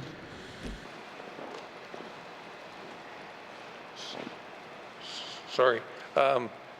Minister of Education, Culture and Employment. Thank you, Mr. Speaker. Mr. Speaker, the income security programs for the Department of Education, Culture and Employment underwent extensive review and changes in the 19th Assembly. We were able to implement those changes just last year, so they still have not undergone a full year in the new system. And so I think this is a time where we are certainly watching to see how those changes are being implemented so that we can establish if further changes are needed in the future. Thank you. Minister of Education, Culture and Employment. Member from Decho. One of the questions I had was, when will these changes, at what time do you anticipate the changes will take effect and be the changes that are going to be used in the income support program? Thank you. Thank you. Member from the Decho. Minister of Education, Culture and Employment. Thank you very much, Mr. Speaker. So these changes took effect last year, in the fall of last year, and so they're still certainly in their infancy as people get used to them and as we see how they're impacting communities. Thank you. Thank you, Minister of Education, Culture and Employment. Final supplementary. Member from Decho. I don't know if the minister will have this information now, Mr. Speaker, but can she tell me what changes were made? Thank you. Member from Decho, Minister of Education, Culture and Employment. Thank you very much, Mr. Speaker. So overall, there was more money afforded to the program. One of the most distinctive changes was that persons with disabilities and people who are elders and seniors were placed into their own separate program. And so now there's the income assistance for persons with disabilities and seniors, and there's the income assistance for adults program as well. The income assistance for adults program is for persons who are 19 to 59 years old, and within the income assistance program as well, people there were other exemptions that were income exemptions that were included in the program, and then there was also exemptions for earned income that was included as well. So people who are wanting to start working more are able to keep more of their earned income today, so it acts as kind of a grace period as they're working their way out of needing that support on a month-to-month basis. Thank you. Education, Culture and Employment. Oral questions. Member from the Sod-2. Thank you, Mr. Speaker. Following up on my member statement, my questions today, as mentioned, is to the Minister of Environment and Climate Change. To the Minister, has the Department of ECC been involved in the environmental assessment for the Line 490 replacement project in Norman Wells? Masi. Thank you, Member from the Sud-2, Minister of Environment and Climate Change. Thank you, Mr. Speaker. Yes, the department is participating in the environmental assessment process for both the Imperial Oil Line 490 replacement as well as the overall operation of the Norman Wells program. Thank you, Mr. Speaker. Minister of Environment and Climate Change. Member from the Sud-2.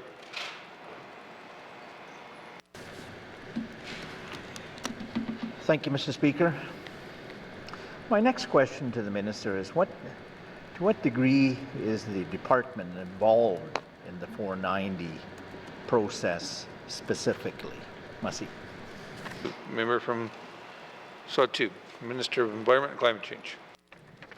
Thank you, Mr. Speaker. Mr. Speaker, the department has submitted several information requests to Imperial Oil to better understand the plans for the line replacement project, as well as the implications of the project on the local communities. Also, the purpose of the information requests from the GNWT is to help us make suggestions on potential mitigations, if they are necessary, for the proposed line replacement. And several of the requests have been simply seeking clarity on some of the processes. The department is aware that the old line was shut in and Imperial is seeking to replace that line to continue production. And we certainly understand this is an important aspect to help Imperial Oil continue operations. Thank you, Mr. Speaker. Final supplementary. Member from the Sud-2. Thank you, Mr. Speaker. My final supplementary question is the Minister aware that this EA, over 300 questions, have been recently submitted with a very limited response time placed by the board?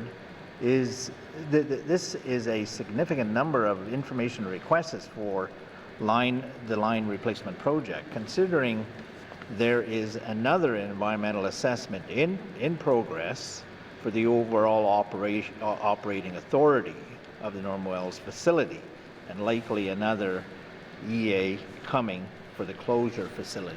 Thank you, Mr. Speaker. Member from the Sud-2, Minister of Environment and Climate Change. Thank you, Mr. Speaker. I was only recently informed that there were actually 57 information requests, which comprised of approximately 350 questions in total that were issued to Imperial Oil for this specific project during the ongoing information request phase.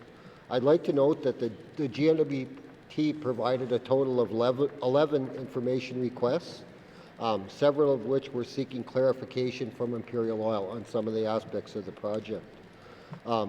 What I will commit to do, Mr. Speaker, is to ask the department to look into this further and have a discussion with the review board on the intended scope of the assessment process versus the Norman Wells operation, which is also ongoing. Thank you, Mr. Speaker. Minister of Environment and Climate Change. Oral questions. Member from Tuna-Day-Willity. Yeah, thank you, Mr. Speaker. Mr. Speaker, when the Premier and the Cabinet put the name forward for Cabinet, and then at the beginning of the 20th Assembly, one of the things they talked about was to build relationships and collaboration and working with the Indigenous governments, and that's what I heard. When I bring forward issues from my riding, that comes from the Indigenous governments and my constituents.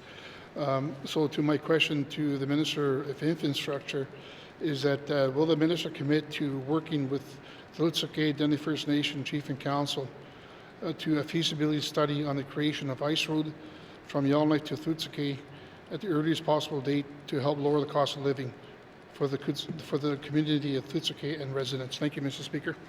Member from Tuna-Day-Willity, Minister of Infrastructure.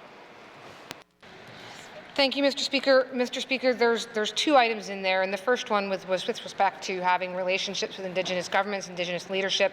I'd had the opportunity recently to travel to Litsokay. I work with the Chief of Litsokay on the Tultson project as a partner, and I know, in fact, that the Premier met with the Chief of Litsokay just today.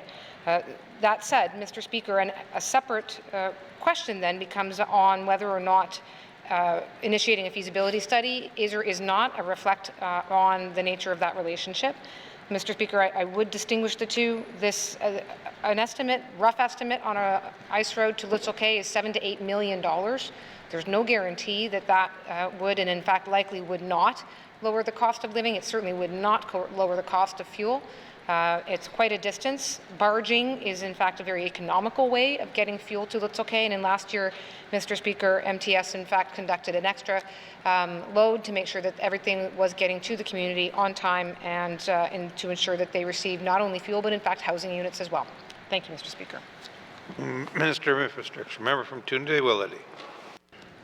Thank you, Mr. Speaker. Between Yellowknife and Litsokay, we're looking about 200 kilometers, no different from between here to Gamity. My second question is, what are the barriers to constructing an ice road to Litsokay from Yellowknife? Why can't the GNWT build on the experience of other large ice roads projects, such as the Nayacho Ice Road from Deta to Thor Lake? Thank you, Mr. Speaker. Member from Tuna-Day-Willity, Minister of Infrastructure. Thank you, Mr. Speaker. Mr. Speaker, that's a very fair question. We in fact do build that estimate I was giving of sort of $7-8 million based on the cost of the Cleacho region winter roads. A significant difference being in the Cleacho region, the winter roads are over ice crossings, whereas to Little Cay, we are looking at crossing Great Slave Lake, which is obviously a huge body of water. It behaves extremely differently. There's significant winds, significant movement on a very deep lake. Pressure ridges develop. There's high risks of having open water at any given moment. Significant variances in ice thickness. Significant variance in the currents on the lake, which is simply not the same kind of engineering as what it might be on a smaller body of water. Different storm events, Mr. Speaker, and an inability to build maintenance camps on land as they would be throughout periodically across a different body of water. So again, quite a significant series of challenges. It's not to say it's impossible, but just as an explanation as to why it is much more complicated and much more expensive. Thank you. Thank you, Minister of Infrastructure. Final supplementary, member from Tune-a-Day-Willety. Thank you, Mr. Speaker. Yeah, I appreciate that. The Tolleson, sorry, I guess when I'm thinking about Yellowknife and Tuthutski is one avenue. The other possibility we could talk about is Tolleson Hydro, or even from Forward Resolution to Tuthutski. Would an ice road to Tuthutski from Yellowknife not be a good fit as part of a larger infrastructure project to secure supply chain and transportation network across the Northwest Territories? Thank you, Mr. Speaker. Thank you, member from Tune-a-Day-Willety, Minister of Infrastructure. Thank you, Mr. Speaker. Mr. Speaker, there is, of course, some significant critical minerals deposits not far from Little Cay in terms of the rare earth elements.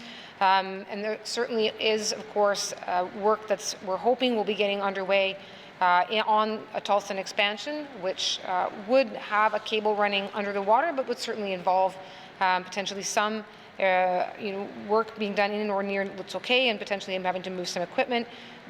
That doesn't necessarily open up having a consistent year-over-year winter road. It simply means that there may be some years where even that high cost can be borne by multiple users.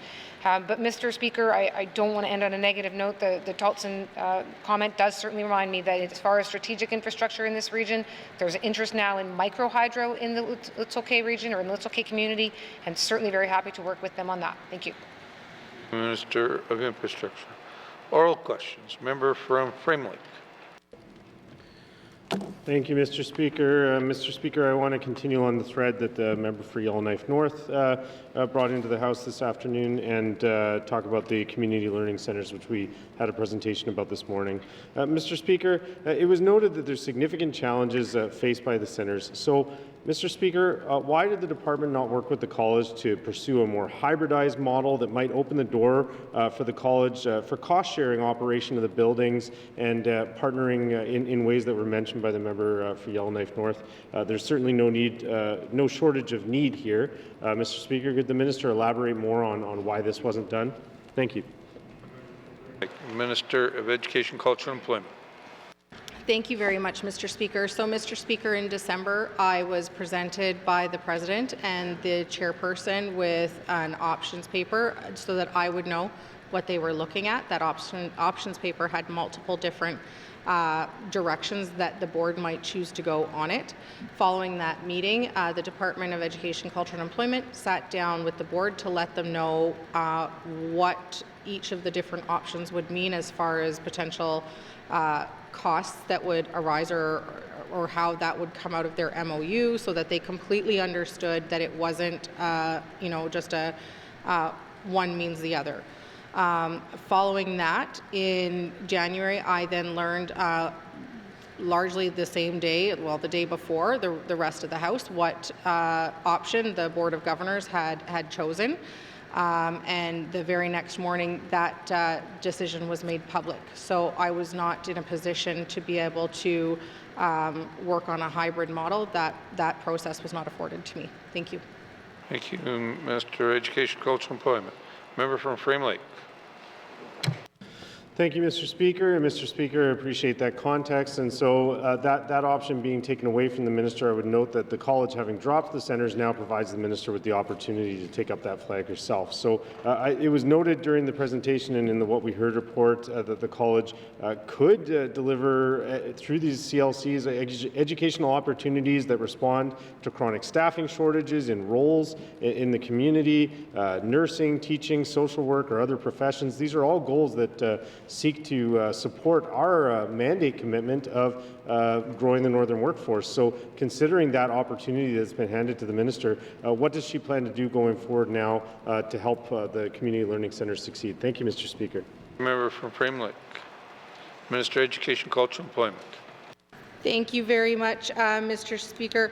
Absolutely want to acknowledge that ultimately the Department of Education, Culture and Employment has a responsibility to ensure that accessible education is being afforded to communities. Currently, now following the presentation this morning, the committee knows what I know, which is that the college intends to switch to online learning and deliver programming like that. They have some data about some great successes in online learning with students across the territory, from one end of the territory to the other. And really the opportunity here is for me, along with the Department of Education, to sit down and look at all of the details of that programming and be able to determine where some gaps lie. I know some gaps have been raised by the member for Yellowknife North, and intend to take this time to be able to look at those and see how we can ultimately react. I acknowledge the member's comments that reacting to these things are not ideal, but that is the situation that I'm left with. Thank you. Minister of Education, Culture and Employment. Final supplementary. Member from Frame Lake.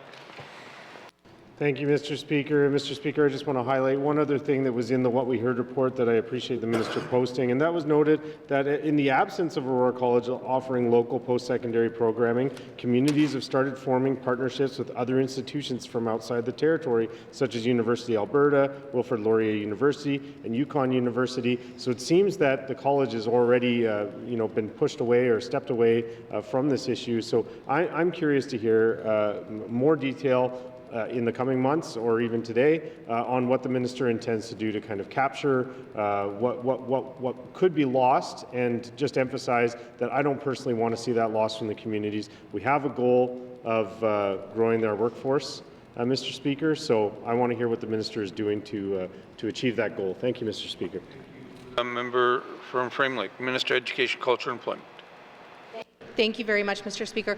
Mr. Speaker, the member is absolutely right. There's great things happening in this territory right now, and the more that we can talk about them, the more people will know about them and can take advantage of them.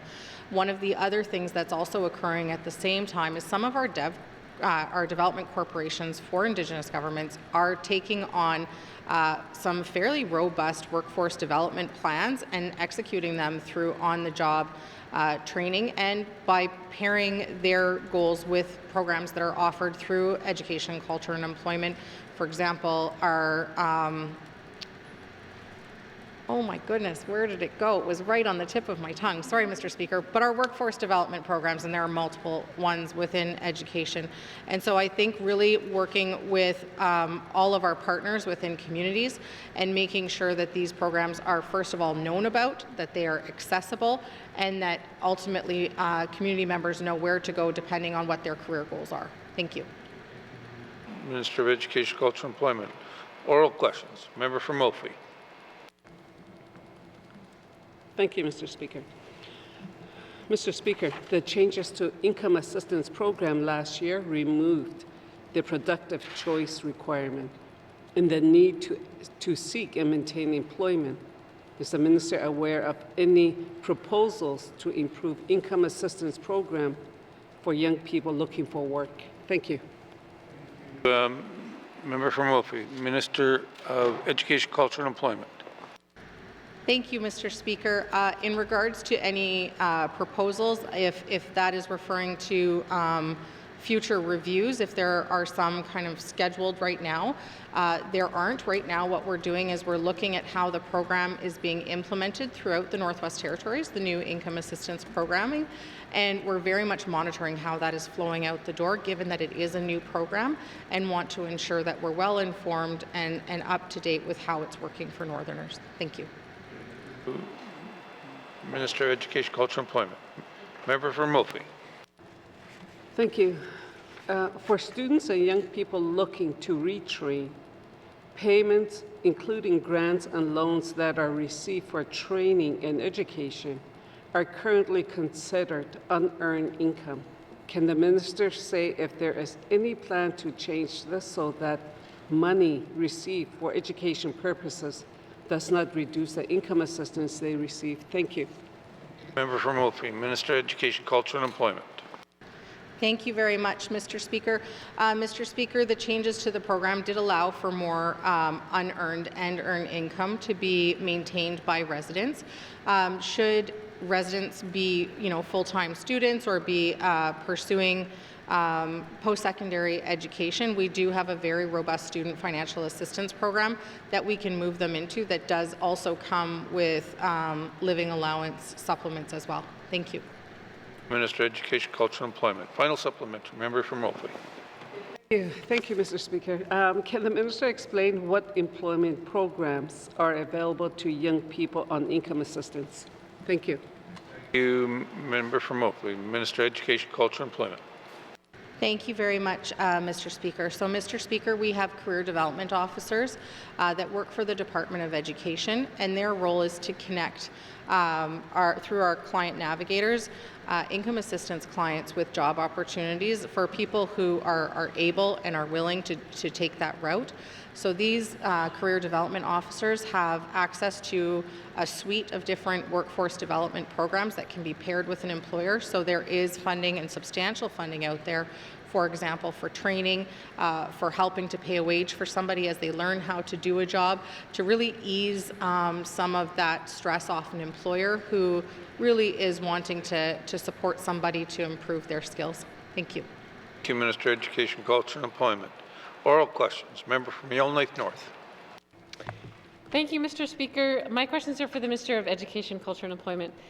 So this morning, Aurora College informed committee that they would be reallocating about $2 million of the funds that previously went to the community learning centres and CLC staff towards online learning, including hiring 3 online program coordinators, hiring 3 new tech support staff, and 1-800 support lines and online platforms, possibly buy everyone a computer, as it seems they were promising to ensure that everyone would have access to modern technology. Does the minister support this dramatic shift in approach from face-to-face learning to spending those same funds on essentially tech support and online platforms? Does that approach fit within the current mandate agreement laid out, giving the minister's expectations of the college? Thank you, Mr. Speaker. Thank you, Member from Yellowknife North. Minister of Education, Culture and Employment. Thank you very much, Mr. Speaker. Mr. Speaker, what I do support here is the college looking at different ways to access our learners across the territory in a more efficient way. What they've identified is that concerns over access to the programming that students want. With those additional positions that the member referenced, there's also 6 adult learners that will also support that program, in addition to tech support and online mentorship and wraparound services. These are the types of services that they could not afford to students across the territory before looking at a shift in the programming. And what has been passed along to me is that, along with a program that has a borrowing system for hardware, for computer hardware, for students across the Northwest Territories who need it, there will also be people that support with, how to learn online, student life, being able to really support the whole student holistically. I think it's also worth noting that there was community learning centers in 19 communities before, and now an additional 10 communities will have access through online learning to these post-secondary programs, which afford them not only access to the adult learning and basic education, but also the programs that they might want to transition into after that. Thank you. Minister of Education, Culture and Employment. Member for Yellowknife North. Thank you, Mr. Speaker. So if we fully embraced this vision that the future is digital, and if the college changed all of its programs to online programs, does the minister consider that in that case the college would still be fulfilling its mandate? Thank you, Mr. Speaker. Thank you, member from Yellowknife North. Minister of Education, Culture and Employment. Thank you, Mr. Speaker. It's very difficult for me to base all of my answers on hypothetical. I think what the college is looking at doing is exploring how this works for Northerners, and I would expect that they would be consistently evaluating this shift and this change. The other thing that was referenced today was different opportunities that communities are taking advantage of with additional partnerships, both through Indigenous governments and through community governments. And I think that those will continue to flourish in the territory as well. We do have relationships through Deshinta, through Collège Nordique, through Wilfrid Laurier University, and of course Indigenous governments are also forming their own relationships and their own workforce development plans, which I intend to continue to support through our workforce development funding as well. Thank you. Thank you, Minister of Education, Culture and Employment. Member from Yellowknife North.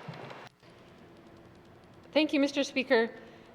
Can the minister justify why we would spend public money on Aurora College developing online programs when many students already access online learning programs from other places? And in fact, that's the entire sort of attraction of online learning, is that you can get it from anywhere. What would Aurora College's niche be in this space? Thank you, Mr. Speaker. Member from Yellowknife North. Minister of Education, Culture and Employment. Thank you very much, Mr. Speaker. Mr. Speaker, we're certainly at an interesting juncture in the lifespan and chapters of Aurora College. So Aurora College has a mandated responsibility for accessing, or for community members to be able to access educational opportunities. So that still exists within their mandate agreement, which is why they continue to find different ways to deliver that programming. But because they have autonomy over operations and how they choose to deliver that, that is entirely up to them as a decision. And because of the non-interference clause, I don't have the ability to reach in and tell them to do it how I would like to see it. Thank you. Thank you, Minister of Education, Culture and Employment. Oral questions. Member from Range Lake. Thank you, Mr. Speaker. Mr. Speaker, earlier today, the Minister of Education, Culture and Employment has signed a deal to extend the Canada-wide Child Early Learning program, the $10 a day program. While families are appreciative of these efforts, daycare providers are still, or childcare providers are still very concerned about a system that looks to be unsustainable. The funding has been extended till 2031-32 without any changes, which means no additional funding to address the concerns that have been raised by the sector, or increasing wages for workers in the sector for another 5 years. I know the minister is live to these concerns. Can the minister speak to why no increases in the contributions to the Northwest Territories were secured in this recent extension of the deal? Thank you. From Range Lake, Minister of Education, Culture and Employment. Thank you very much, Mr. Speaker. Mr. Speaker, I can promise this House it was not for lack of trying. As the member also would have seen in the same news article, we weren't alone in re-signing that agreement with Canada. That agreement is to the tune of $80 million over the lifespan of that agreement, and it is very difficult to say no to $80 million that supports families with young children to access childcare. I absolutely acknowledge what the member is saying about the fact that there are challenges with that program and the implementation of it in the Northwest Territories, and issues that I very vocally shared with my federal counterparts over the course of the negotiating period. I was incredibly active on in speaking with the federal government about ways that that program does not fully satisfy the needs of the Northwest Territories, and can also advise the member, because of those conversations, we did not sign the agreement until the 11th hour. Thank you. Thank you, Member for Minister of Education, Culture and Employment. Member from Range Lake. Thank you, Mr. Speaker. Mr. Speaker, I mean, it's becoming increasingly apparent that this program's not working. I don't think it's working anywhere in Canada, but leaving money on the table is not an option, but finding money from within is. So one way we can do that is the funding formulas may be the same across all provinces and territories, as the minister pointed out, but there's different legislative environments, and in some cases they allow for extra fees, voluntary fees, to be charged in jurisdictions, including Alberta. Will the minister bring changes to policy and legislation to allow voluntary fees to be charged by child care providers in the Northwest Territories? Thank you. Member from Range Lake, Minister, Education, Culture, Employment.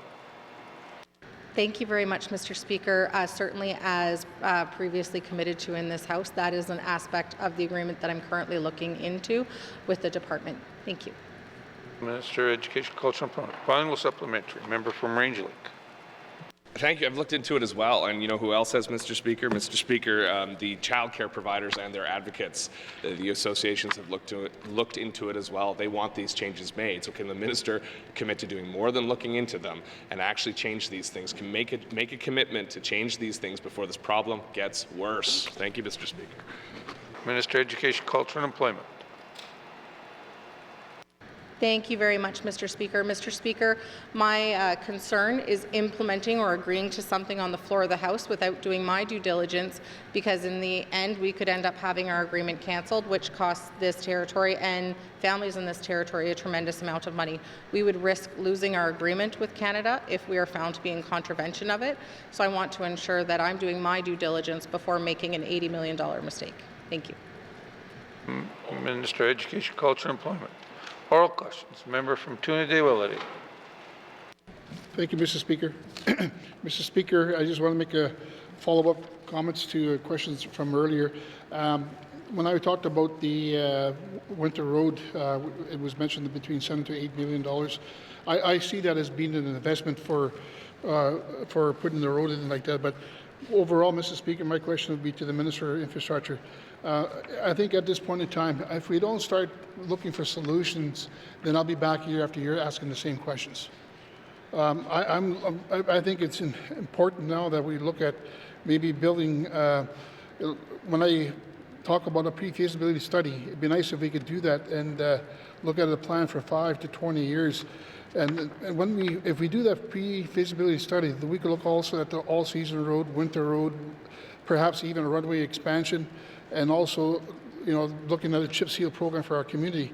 But before we could even do that, my question to the Minister of Infrastructure, can we get a commitment from her to start a process so that we are able to look at doing a pre-feasibility study on these 4 items I just talked about? Thank you, Mr. Speaker. We're from Toonaday-Willety. Minister of Infrastructure. Thank you, Mr. Speaker. Mr. Speaker, pre-feasibility studies are not free. They do involve the expenditure of public funds, and now the pre-feasibility study I was being asked about earlier was for a road across Great Slave Lake to the tune of, again, even just preliminary estimates being $7 to $8 million every year, because the road, of course, melts every single year. And now there's pre-feasibility studies for several other additional projects. Mr. Speaker, again, I on the fly, that's several significant expenditures of public funds for projects that I really don't have a good estimate on, other than the one that I've already indicated is quite challenging and likely not to lead to a reduction in cost of living. Happy to take the other ones away, look more carefully. There may well have been some pre-feasibility work done at some time. I don't know that standing on the floor, so I will certainly make that inquiry and perhaps can start from there in terms of where we can go next. Thank you. Infrastructure. Oral questions. Member from Toonaday-Willety. Thank you, Mr. Speaker. Again, the reason why I'm bringing this up is to really trying to identify how we're going to address the issue of the high cost of living in the community of Toots-Kay. So we could get together with the chief and council and talk to them about it, but we need a process to do that. And so I guess what I'm trying to say, Mr. Speaker, is that there needs to be a process now. We have to look at figuring out what the cost might be and plan for 5 to 20 years down the road. But right now, at this point in time, we could talk about it, but to me, it seems like I bring it up, and I brought it up in the 19th Assembly. We talk about it, and it's been pushed aside. And at this point in time, we've got to look for a solution. And we talk about building a relationship. That's what I'm talking about. So my question again is that can we start working together in partnership and bringing this issue up with the Indigenous governments in Dada and Dilo, Yalnizden First Nation, Tsuut'ina First Nation. Thank you, Mr. Speaker. Member from Tune-a-Day-Willity, Minister of Infrastructure. Thank you, Mr. Speaker. And Mr. Speaker, with respect to a concern on high cost of living and looking for solutions, one of those areas where there's high costs is the fact that there's a lot of fuel that has to get transported to the community, and a lot of that is being transported because the community right now of Little Cay is running on a diesel generator to generate all of their power. And yet, Mr. Speaker, I do believe there have been some initial scoping studies done of both micro hydro facilities that would reduce the cost of living, potentially, certainly bring a more reliable, sustainable power system, and one that would reduce the amount of fuel that's being brought in. So that is an area that might have some impact. I don't know for sure, but that's exactly the kind of thing a feasibility study might do. I understand the Chief of Little Cay has some interest in this, and I'm certainly happy to follow up on that. Thank you. Minister of Infrastructure. Final supplementary. Member from Tune-a-Day-Willity. Thank you, Mr. Speaker. I would like to offer an invitation to the Minister to work together with myself and meet with the YKDFN on their capital needs, but also to go to Tootsakay together and meet with Chief and Council and have that dialogue and discussion on next steps going forward. Thank you, Mr. Speaker. And I'd like to know if the invitation, I'll put it out there for her to accept. Thank you. Member from Tune-a-Day-Willity, Minister of Infrastructure. Thank you, Mr. Speaker. Mr. Speaker, happy to return to Little Cay. It's always a good experience to be there, a very pleasant and beautiful community, especially if it's fishing season, but certainly happy to go back and further these conversations. Similarly, Mr. Speaker, not that long ago, myself and Minister MacDonald were able to meet with YKDFN, both chiefs, in the community of Dada. Also happy to go back. I expressed at the time that more of those meetings would be good. It took a long time to find a time then. I don't want a lot of time to pass before we can do a follow-up on that meeting. So again, very happy to be able to say that here, that we're looking forward to continuing the conversations that we began recently. Thank you. For Infrastructure. Oral questions. Member from Range Lake. Thank you, Mr. Speaker. In my member statement, I spoke about the importance of defending Canada's sovereignty and making sure the Northwest Territories is one of the leaders in that effort. Arctic defense spending has become a national subject of national interest, especially from those who want to be our next Prime Minister. The Leader of the Opposition has pledged to build a military base in Iqaluit. Next door, our neighbours in Yukon have established a security advisory council and have already been successful in finding some federal funding as well. We can't wait for the federal dollars to come to the north because other people are going out to get them. So what is the Premier doing to ensure we have a robust security and sovereignty strategy that brings federal dollars, federal investments into the Northwest Territories, not only for the jobs and the growth, but for the safety that our residents deserve? Thank you. Range Lake, Mr. Premier. Thank you, Mr. Speaker. So when we started this term, Canadian sovereignty and Arctic security weren't on the tops of our list of priorities, given that those are federal mandates. However, they've come to the forefront of discussions all across Canada and especially here in the Northwest Territories. And so a lot of the work that we have been doing actually feeds directly into the notions of sovereignty and security.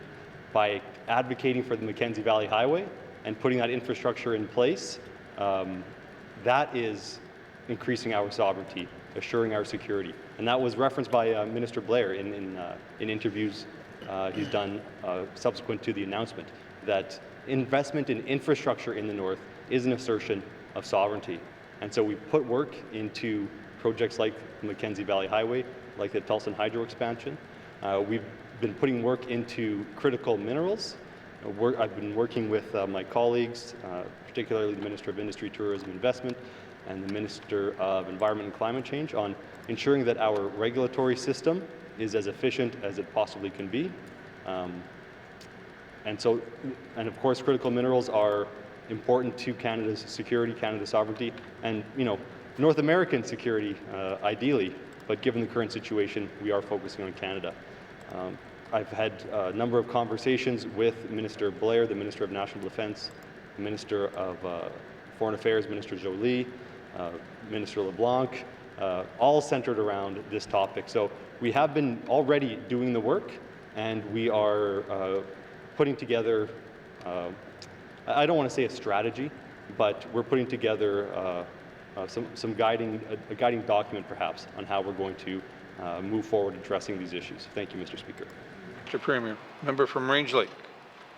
Thank you, Mr. Speaker. Mr. Speaker, I appreciate those conversations, but I mean, we're asking them to invest in what we're already doing. I mean, we had a Prime Minister Harper came here every year, and apart from a few big projects here and there that some members are very familiar with, we didn't get much for it.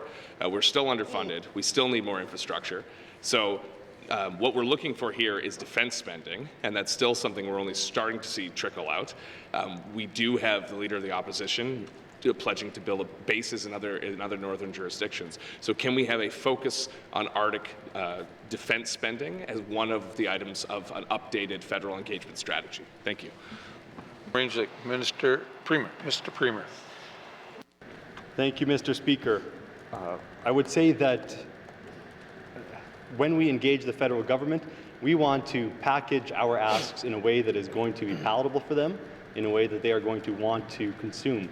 And Arctic security, Arctic sovereignty is very sellable right now to the federal government. And so the member can rest assured that it has been and will continue to be a major component of how we engage the federal government. Thank you. Final supplementary, member from Range Lake. Thank you, Mr. Speaker. Mr. Speaker, I know we're packaging that way, but unfortunately these projects, unless I'm mistaken, and I invite the Honourable Premier to correct me, but these don't count towards our NATO spending, our 2% of GDP NATO spending. They don't count. So what I'm trying to do is, if we're moving to 2%, or maybe even 3% now, if we're going the way Europe's going, to divert some of those, if not most of those dollars, into the Northwest Territories. So defense spending is crucial. It's more nuanced than just repackaging our current asks. So can we get a commitment to advance defense spending and specifically tie it to these increases that are coming from our NATO commitments, tie that to the Northwest Territories? And even if the Premier wants to go and speak to the other Northern Territories and develop a tri-territorial plan or pan-Northern plan, I don't care. But let's get some of that money flowing here, make it specific to defense, because again, those projects we're advancing are not, do not count towards that 2%. Thank you. Mr. Premier. Thank you, Mr. Speaker. So if we're speaking specifically about defense infrastructure, that's something we have to leave up to the military. I don't have the wherewithal to tell the military where they should build a base to best deter the Russians or anything like that. That being said, I've been having conversations, as I mentioned earlier. I spoke with Minister Blair earlier this week, and I said that it's important that we are involved when they're putting their mind towards military spending. If there's going to be an expansion, say in Nunavik, of the military presence, well, we might need to upgrade the water treatment plant. We might need more childcare. We might need other types of infrastructure that would generally be municipal or territorial. And so ensuring that happens. And so we are working with the federal government to ensure that when they decide on how they're going to spend this money for their military installations, that we are going to be part of those discussions, and that Northerners and Northern companies and Indigenous governments will all benefit. So I could go on and on about this. Perhaps I'll just leave it at that. Thank you. Oh, I remember now what I was going to say. The announcement as well from Minister Blair was not just an announcement of the forward operating support hub locations, but also an increase in the amount of money going towards those facilities. So we've already seen a significant increase in the commitment of the federal government on defense spending in the North. Thank you, Mr. Speaker. Mr. Premier. Oral questions. Oral questions, Mr. Clerk.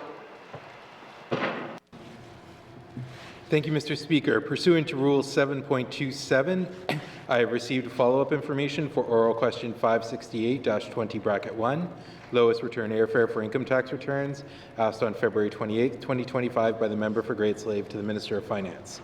Thank you, Mr. Speaker. Mr. Clerk. Oral questions. Oral questions, member from Range Lake.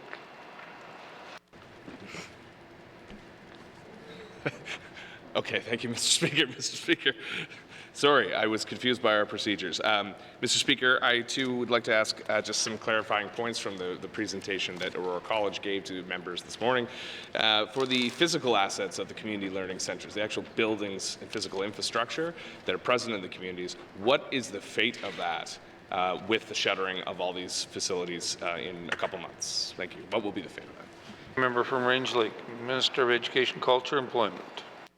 Thank you, Mr. Speaker. So, Mr. Speaker, for the facilities that are owned by the Government of the Northwest Territories, the Department of Infrastructure does have an asset disposal policy.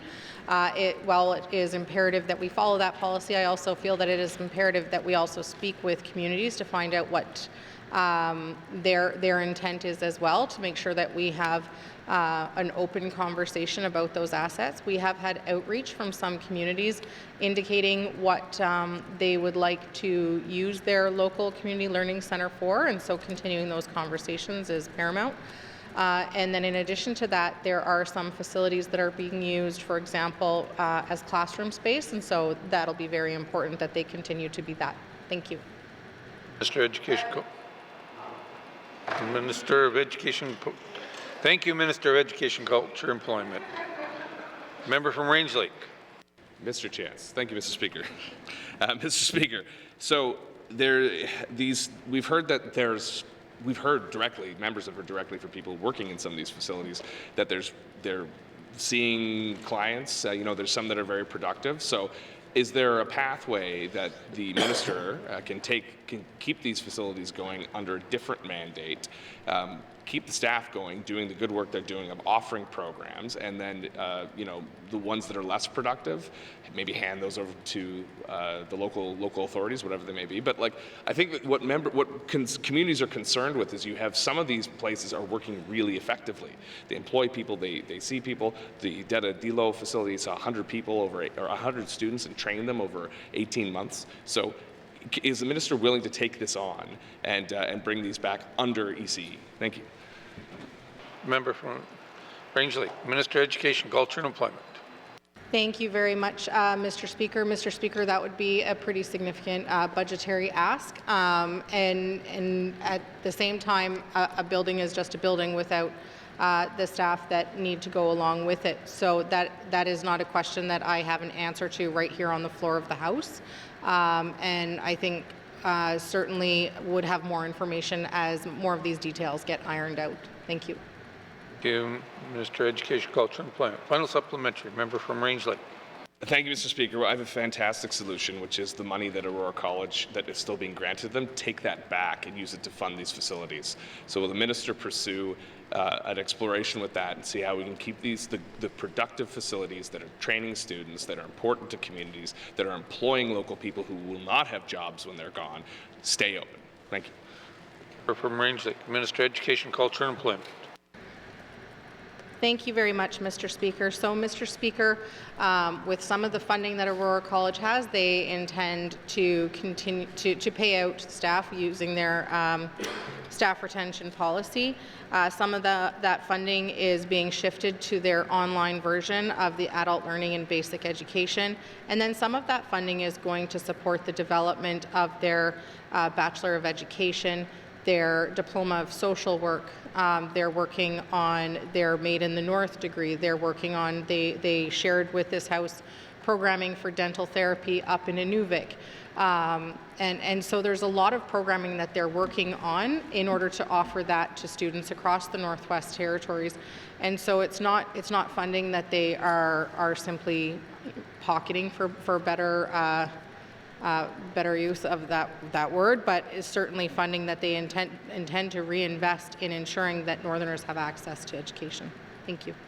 Minister of Education, Culture, Employment. Oral questions. Oral questions. Colleagues, we will take a brief break to give our translators an opportunity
Colleagues,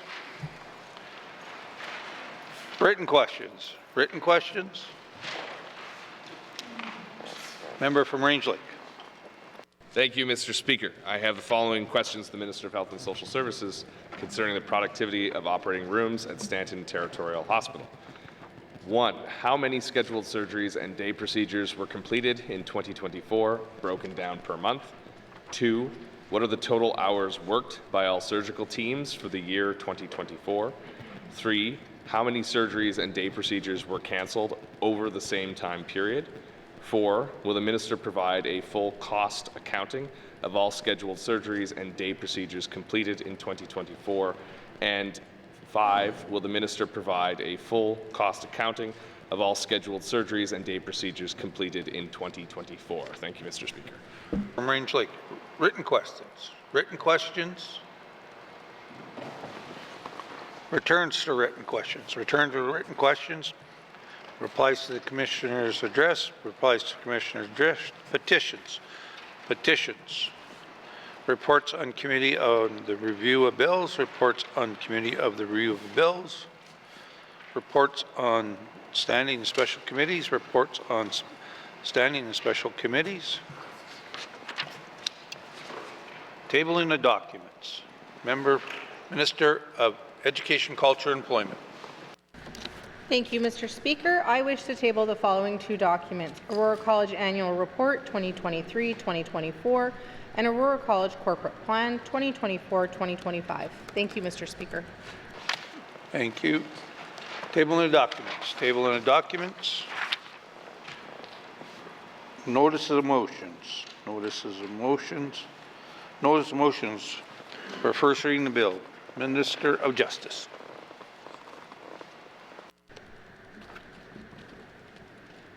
Mr. Speaker, I give notice that on Wednesday, March 12, 2025, I will present Bill 23, an act to amend the Children's Law Act, to be read for the first time. Thank you. Thank you, Minister of Justice. Notice of motions for first reading the bills. Minister of Justice. Mr. Speaker, I give notice that on Wednesday, March 12, 2025, I will present Bill 24, an act to amend the Family Law Act, to be read for the first time. Thank you, Mr. Speaker. Minister of Justice. Notice of motions for first reading the bills. Notice of motion first reading the bills. First reading the bills. First reading the bills. Second reading the bills. Second reading the bills. Consideration in committee of the whole of bills and other matters. Table document 275-20 brackets 1 with the member from Toonaday-Willady in the chair.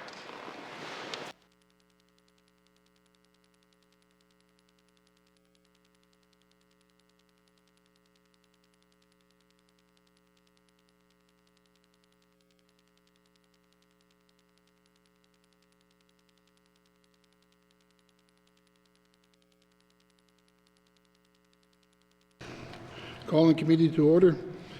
I now call the committee of the whole to order. What is the wish? I'm going to go to the member from Nunavut Lake. Thank you, Mr. Chair. Mr. Chair, committee wishes to consider table document 275-20 brackets 1, 2025-2026 main estimates to the Department of Industry, Tourism and Investment. Mr. Chair, thank you. Thank you. Does the committee agree? Okay, thank you. Committee, we have agreed to consider table documents 275-20 brackets 1, 2025-2026 main estimates. We will now consider the Department of Industry and Tourism and Investment. Does the Minister of Industry and Tourism and Investment wish to bring witnesses into the House? Yes, please. Thank you. Does the committee agree? Thank you. Sergeant at Arms, please escort the witness into the chambers.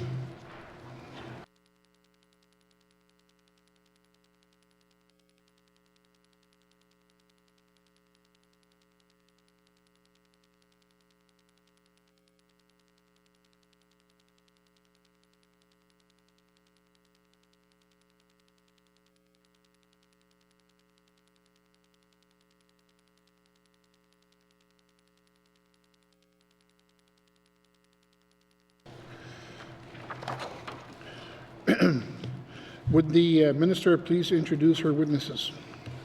Thank you very much, Mr. Chair. To my left, I have Assistant Deputy Minister Melissa Cyr, and to my right, I have Director of Corporate Services Nina Salvador. Thank you. The committee has agreed to forego general comments. Does the committee agree to proceed to detail contained in the tabled documents? Committee? Thank you. Committee will defer the departmental summary and review the estimates by activity summary, beginning with corporate management starting on page 234, with information items on page 236. Are there any questions?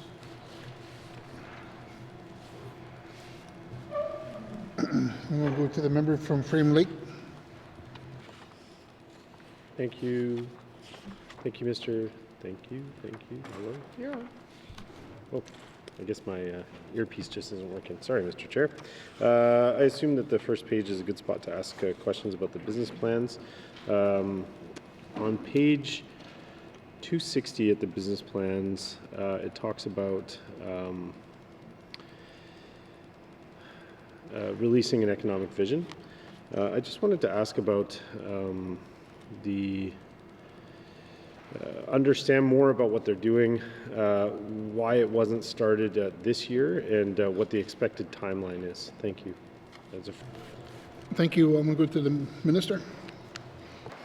Thank you very much, Mr. Chair. So, Mr. Chair, the economic vision exercise that's being done is being worked on with multiple stakeholders across the territory.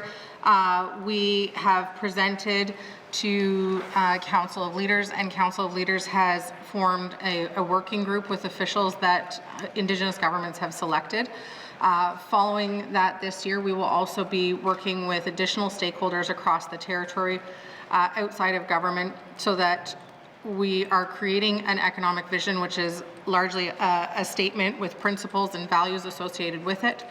And our goal is for every Northerner to be able to see themselves in this statement so that it is something that at the end of the day we are putting together as a team and that we can all take outside of the territory together. So when we're doing an investment attraction, whether or not it is an Indigenous government, a municipal government, or a resident of the territory, we're all speaking the same language together and all essentially hustling in the same direction. The goal for this work to be done is in the fall of this year, Mr. Chair. Thank you. Thank you. I'll go to the member from Frame Lake. Thank you, Mr. Chair. I'm a bit surprised to hear the ambitious timeline, considering it's spring of this year that we're already hoping to have this out the door by fall. Although I'm not going to sit here and discourage the department from getting work done quickly. And I appreciate the department noting the need for and development of an investment strategy following development of the vision. And I think that's a great, that's a great order of operations there. You want to establish the vision, and then what are you going to do to implement it? So great planning there. The only question I would have is, it wasn't that long ago that the government established regional economic development plans. So how do those fit into this? If we've developed regional economic development planning, I have to assume that those plans haven't been finished and completed and job well done. So is this going to supersede those? Is it going to work in concert with them? Are they a totally separate thing? Can the minister help us better understand how this all goes together and works together? Thank you. Thank you. I'll go to the minister. Thank you very much, Mr. Chair. So we certainly use that work as a basis for this work, but that work is certainly, as the member referenced, absolutely not done. The economic plans from regions speak to things that were identified by people within the region of what they are interested in and what they would like to see investment in. So those were things like agriculture and tourism, and really speak to regional specific economic development opportunity, whereas the economic vision really is a whole of territory approach and doesn't speak directly to specific sectors, so to speak, necessarily. It speaks more to our global vision for the Northwest Territories. Thank you. Thank you. I'll go to the member from Frame Lake. Thank you, Mr. Chair. And I am curious, considering that incredibly ambitious timeline, are MLAs or the Economic Development and Environment Committee going to be brought into that process at all, or is this going to be done kind of completely outside of the Assembly's contributions? Thank you. And thank you. I'll go to the Minister. Thank you very much, Mr. Chair. So, Mr. Chair, I absolutely want the voices of committee to be involved in this work. And so between the months of April and July, there will be an engagement period that will include Indigenous governments, the public, stakeholders, and certainly committee and MLAs as well. There will be a draft discussion paper that will be produced from there. And engagement results collated and organized, and then also facilitated visioning sessions that will be done through ITI themselves, and then in the fall, so in November, roughly, release of an NWT economic vision. But to the members' question, yes, I absolutely want to be able to have every Northerner, should they wish to participate, see themselves reflected in this work, and that includes members of Standing Committee. And thank you. I'll go to the member from Frame Lake. Thank you, Mr. Chair. And can the Minister discuss what kind of expert economic analysis is going to be applied to the economic visioning, in particular, and how it's going to kind of lead into investment strategy? I am curious to hear, because the Minister will remember I made a statement about this a number of sittings ago. I was speaking about the Greenland Economic Council and how they applied economic analysis of the current state of Greenland, and how targeted investment in certain areas would help change that and move things along. I would notice that Ontario publishes a report like that annually. I'm just curious what kind of analysis, because I mean it's great to go out and talk to people, but it's also great to employ the advice of experts who understand macroeconomic planning and understand how investment can move the needle on certain things. So I'm curious to know what kind of expertise the department would be employing as they develop this vision to ensure that it's effective and not effectively just a what we heard report turned into a vision. Thank you. Thank you. I'll go to the Minister. Thank you, Mr. Chair. Through yourself, I would like to pass to Assistant Deputy Minister Cyr. Thank you. I'll go to the ADM. Thank you, Mr. Chair. So with regards to the data that the data analysis that will be conducted for that research, right now is the first step. This is being through the Economic Development Working Group through the NWT Council of Leaders. We are using the basis of the RDPs as the first step, and from there we're going to identify any gaps that are any gaps in the data. And once we identify those gaps, we will then reach out to perhaps academic institutions on who can help us, who would be best placed to do that economic analysis going forward. Thank you. I'll go back to the member from Frame Lake. Thank you, Mr. Chair, and I appreciate that answer from the department. And would just again, re-emphasize the point that, I would like to see a combination of the voices of the NWT enhanced by expert analysis, and then planning for how we can move the needle in certain sectors, because it does take. It does take a well-laid plan in order to get action that will be effective. So, thank you. Those are all my comments, I think, on the business plan. Let me just check my notes before I cede the chair.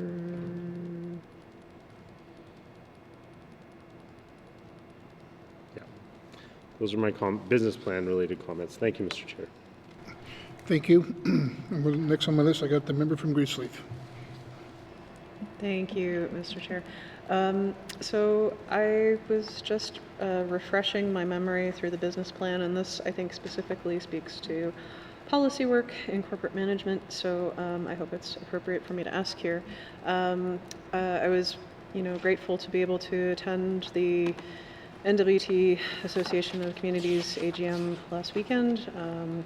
And there was a lot of conversation in the Bear Pit around emergency management, and I was looking at ITI's items under emergency management and business continuity.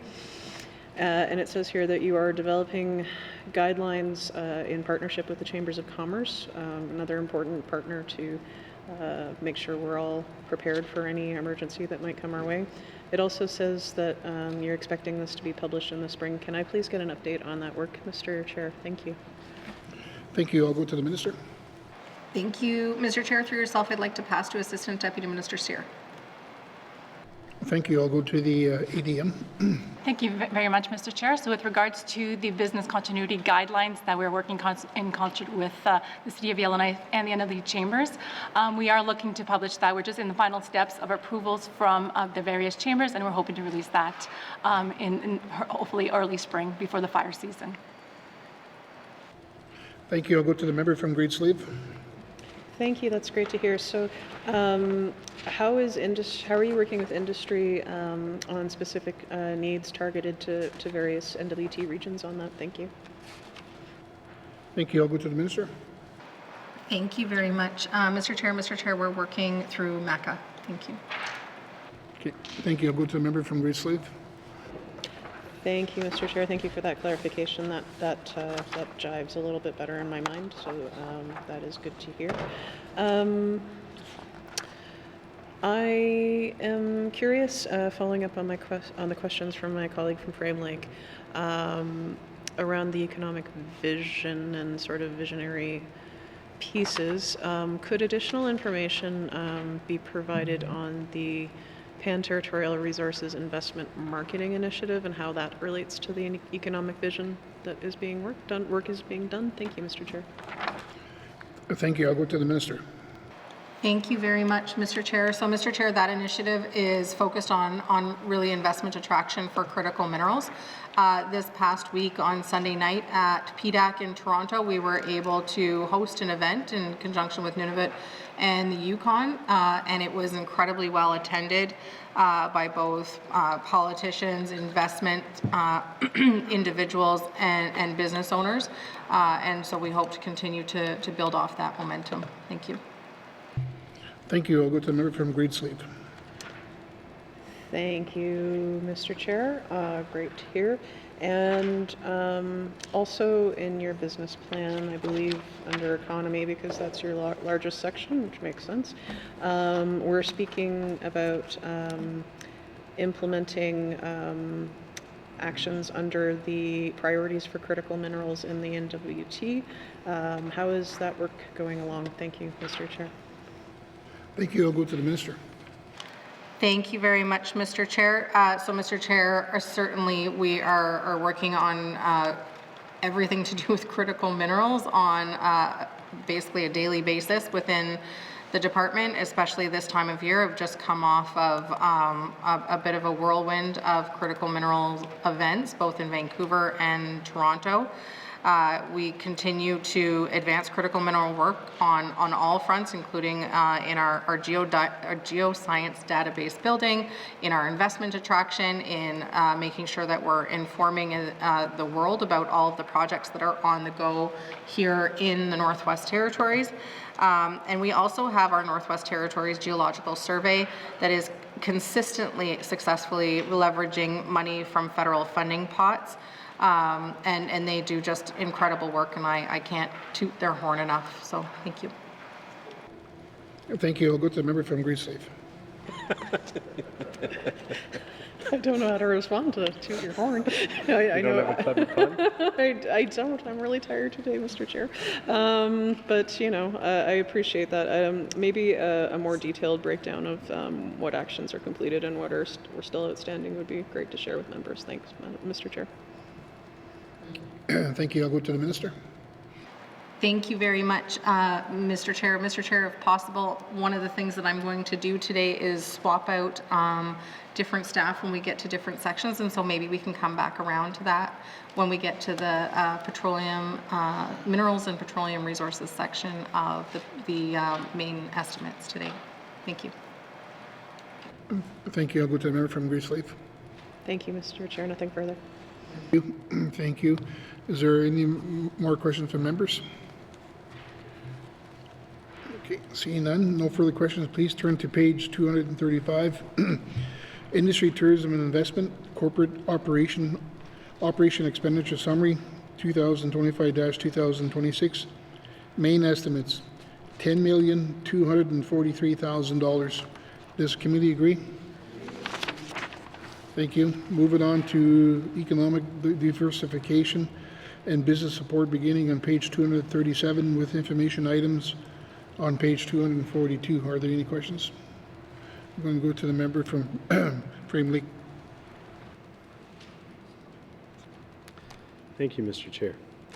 Mr. Chair, my first question, I know it was a small item, but I note that the advancing the knowledge economy item is removed this year. Just want to know what have we lost there, if the minister can help us understand it better. Thank you. Thank you. I'll go to the minister. Thank you very much, Mr. Chair. Mr. Chair, we had some funding that was allocated to this work, and unfortunately that funding has been sunset, and so we no longer have that funding within the Advancing the Knowledge Economy section. So those contributions were for planning, research, and public engagement on advancing the knowledge economy, enhancing business support services in NWT regions, and the development of regional economic development plans. And as we've already talked about as well today, those regional economic development plans are now available online. Thank you. Thank you. I'll go to the member for Frame Lake. Thank you very much, Mr. Chair. What's going on next to me here? What's all this waving about? Mr. Chair, the next question I had was, when will the program review of the seed policy be completed? And also, how will the department ensure that seed funding supports mentorship and capacity building? Thank you, or actually, you know what? Let's go one question at a time.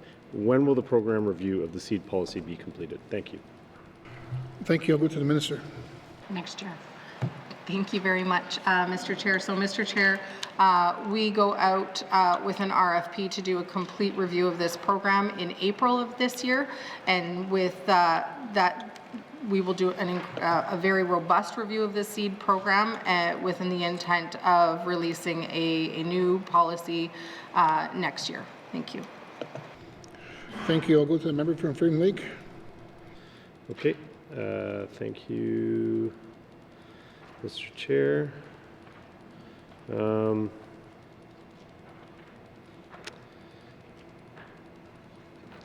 think that's it. Give me 1 second here. Sorry, I've got like 4 pages of notes. Yeah, no, I wanted to ask a couple more questions about seed. So how will the department ensure that seed funding supports mentorship and capacity building through this review? Thank you. Thank you. I'll go to the minister. Thank you very much, Mr. Chair. So, Mr. Chair, nothing is off the table with the review. We intend to do a very holistic review of the program from start to finish and everything in between. The program, as it currently stands, does have both of those things, and so that will be a very natural input into the review. Thank you. Okay. Thank you. I'll go to the member from Frame Lake. Thank you, Mr. Chair, and certainly I can just say, you know, I hope that this comes up during the review, but something that was pointed out to me by constituents who are small business owners is certainly ITI has been really good at helping businesses get off the ground, and the seed program's been great for that. But what I've heard people are struggling with is, you know, they get a bit of support to get off the ground, but maintaining a business in the Northwest Territories can be really challenging. And so that's one piece of feedback. I don't need a response from the minister unless she's interested in commenting, but that was a piece of feedback I heard at the doors and stuck with me, that we you know, just as important as fostering new is ensuring that we maintain what's existing, so that, you know, we don't have this constant kind of hamster wheel of businesses opening and closing, opening and closing. You want things to sustain, for people to have sustainable employment and sustainable income. So that's maybe something we can look into with the seed program, ways that we can shift into kind of better support for maintenance, maintaining kind of momentum. Thank you, Mr. Chair. Thank you. I'll go to the minister to respond.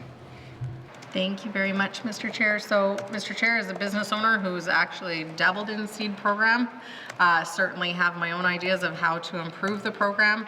The program itself is not meant to be something that people apply for every year. It is meant to be a piece that really propels businesses to the next level. There are Northerners who have used SEED program in order to write business plans and get support in that sense to ensure that they are putting together a business idea and the supports that go along with it that make a robust and self-reliant business plan at the end of the day. If people are looking for kind of the next stage of game changer investment in their businesses, there are additional programs that the government of the Northwest Territories does have to support that, whether that's through Community Futures or through Prosper NWT. There are kind of a spectrum, but one of the things that this SEED review really is lending to is to ensure that we are affording Northerners access to that spectrum of support services and investments into business growth in the territory. And one of the best ways really to ensure that our local businesses are supported is to ensure that we are supporting local as residents and to ensure that we are all contributing to growing our economy at the end of the day, because a healthy economy supports a healthy economy. So thank you for the members' comments, and I certainly take them to heart. Okay, thank you. Next on my list I have is a member from Great Slave. Thank you, Mr. Chair. Mr. Chair, in this activity, ITI is budgeting a $2.2 million reduction for economic diversification, which is a little concerning considering where we're at in the geopolitical world that has been thrust upon us. So can the department please provide more clarity on this reduction? Thank you, Mr. Chair. Thank you. We'll go to the minister. Thank you very much, Mr. Chair. What the member is seeing there and the difference is the investment in the fish plant. So we have been working to build and open a fish plant in Hay River, and we are no longer needing that. That's what is not represented there is the fish plant money. Thank you. Okay, thank you. I'll go to the member from Great Slave. Thank you, Mr. Chair. And that is good information to know, but so is it anticipated or expected that as we start to have our economic vision developed into the fall, that possibly into next year actions rolling out of that, you'll be seeking investment into new diversification streams, or is there anything sort of contemplated in the initial stages of trying to expand our diversification options? I know we've had a lot of success with the film industry. I know the minister is a big fan of supporting the arts, but are there any other visions on her horizon that she'd like to talk about right now? Thank you. Okay, thank you. I'll go to the minister. Thank you very much, Mr. Chair. And I love this question because I love the opportunity to talk about the fact that we have a very diverse economy in the Northwest Territories. And really what we're doing at this point is ensuring that we're supporting the diversity of our economy. And so we have programs that support agriculture, tourism. We have, the member mentioned film. We have a film program that continues to grow because the multipliers for our film projects in the territory are incredible.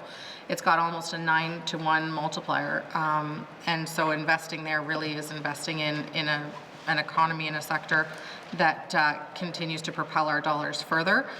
We also have programs like our SEED program that really call on residents of what do you want us to invest in and allow for that massive spectrum to already happen. And so the economic vision really is about how we present ourselves and sell ourselves as a territory to the rest of the world. And I really foresee under that the sky's the limit. Thank you, Mr. Chair. And thank you. I'll go back to the member from Great Slave. Thank you, Mr. Chair. No, appreciate that. Looking very much forward to the vision coming out this fall. Hopefully, even perhaps earlier if the department is super keen and wants to get it out the door. Further to that, and the sky being the limit, I would like to echo some of the comments that my colleague from Frame Lake has said since beginning his tenure here in this House. That economic diversification used to include contributions for planning, research, and public engagement on advancing the knowledge economy. So I don't want to walk backwards into question period in the Pandora's box that is Aurora College at the moment, but I do want to ask the minister if that is still something that's being contemplated here in this activity. Thank you, Mr. Chair. Thank you. I'll go to the minister. Thank you very much, Mr. Chair. Mr. Chair, myself and department staff have a very good working relationship with Canor, and we are always looking for ways to identify new funds and use ITI funds in a stackable way. We're always looking to maximize our investment in anything that we do, and we'll certainly continue to do that. Thank you. Thank you. I'm going to the member from Graceleaf. Thank you, Mr. Chair. Nothing further. Okay, thank you. Next on my list I have is the member from Inuvik-Boot Lake. Thank you, Mr. Chair. Back in, I guess, late 2023, the department did a review of its business incentive policy. I know because when they did do some consultation and information sessions in the regions, in particular in Inuvik, as during my campaign, actually at the time I attended one. And one of the updates they were looking at doing for the BIP was to, around, we'll call it enforcement, but putting teeth into the policy in that to ensure that contractors that were filling out the BIP forms were then obviously following up on those BIP forms and ensuring that what was stated in the forms was what was happening, and that the certainly northern businesses were able to take advantage of that, of those projects. I'm just wondering if the minister can kind of give an update as to, since that review has taken place, what's been happening now since that review, and are those changes been implemented, and if they have, how's that process been working? Mr. Chair, thank you. Thank you. I'll go to the minister. Thank you very much, Mr. Chair. So, Mr. Chair, we have the vendor performance policy that was implemented. This is the first step through what the member is referring to and having some teeth in that. That policy is held over in the Department of Finance. And we have been co-hosting online training sessions with staff to ensure that they understand it as well. And those training sessions, I should say, are both internal and external. So it's not solely just for staff, it's also for business entities in the Northwest Territories. This is a policy that we continue to implement in order to address that concern. Thank you. Okay, thank you. I'll go to the member from Inuvik-Boot Lake. Thank you, Mr. Chair.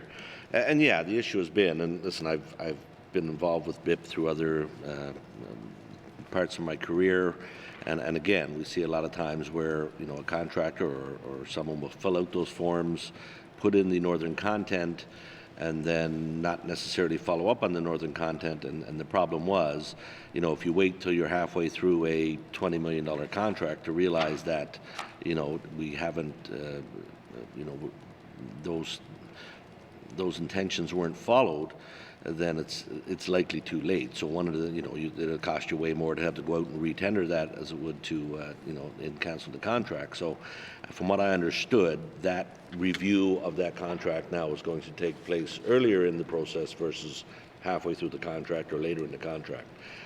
So I understand what the minister is saying, that the policy has been developed, but has that come into force, Mr. Chair? Okay, thank you. I'll go to the minister. Thank you very much, Mr. Chair. So yes, it has come into force, but it's being implemented in a phased approach. So for contracts over $250,000, it has been implemented and enforced. Thank you.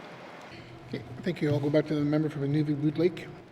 Thank you, Mr. Chair, and thank you for that. And you know, and you know, to be fair, I think it was the consultation process that was done in Inuvik, certainly that I attended, was very informative, and I think you know, from contractors and builders alike, I think was welcomed to have some teeth put in that program.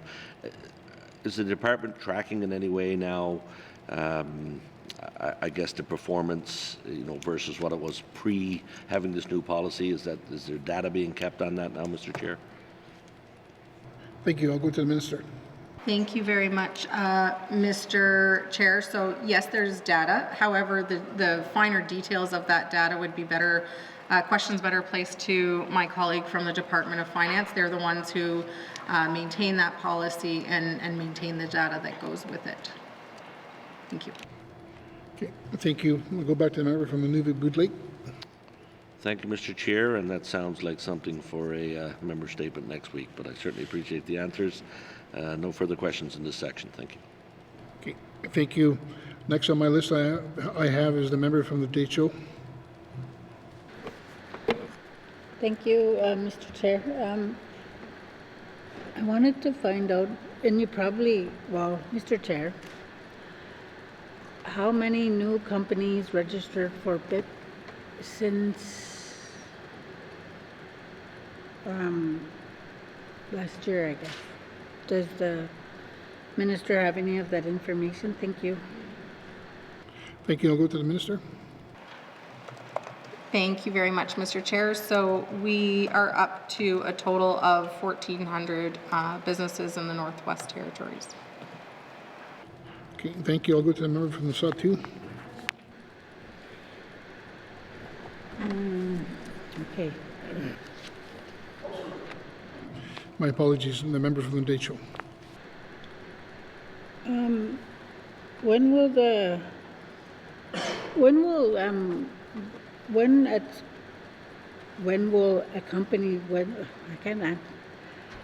will companies not use a BIP,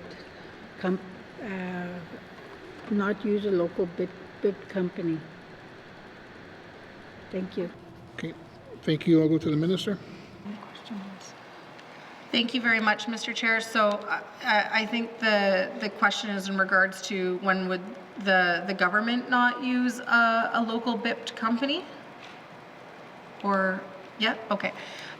So the government puts out tenders through procurement shared services over in the Department of Finance, and then depending on what or who applies for the different programs and the status of those programs, they would be assigned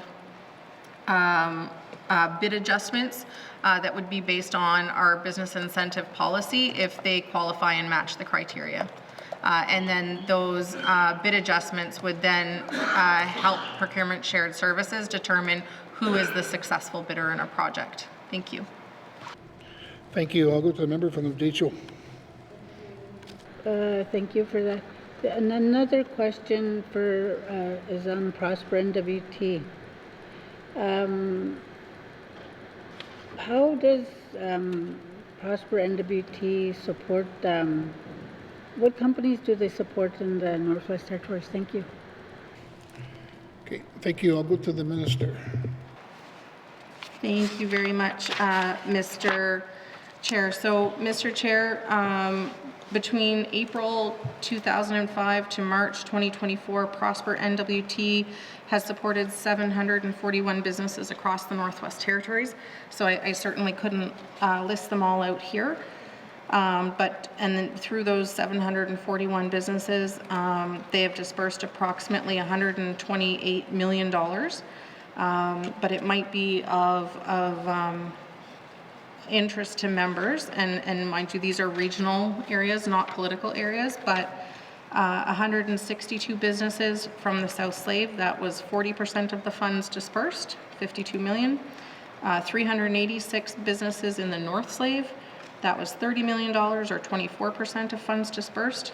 60 businesses in the Decho, which is $21 million or 16% of funds dispersed. Beaufort Delta is 106 businesses, $15 million or 12% of funds dispersed. And then finally in the Sahtu region, 27 businesses or $10 million, which was 8% of the funds dispersed. Thank you, Mr. Chair. Okay, thank you. I'll go to the member from the Decho. Could you tell me what support is provided in the support given by Prosper to the companies? Thank you. Thank you. I'll go to the Minister.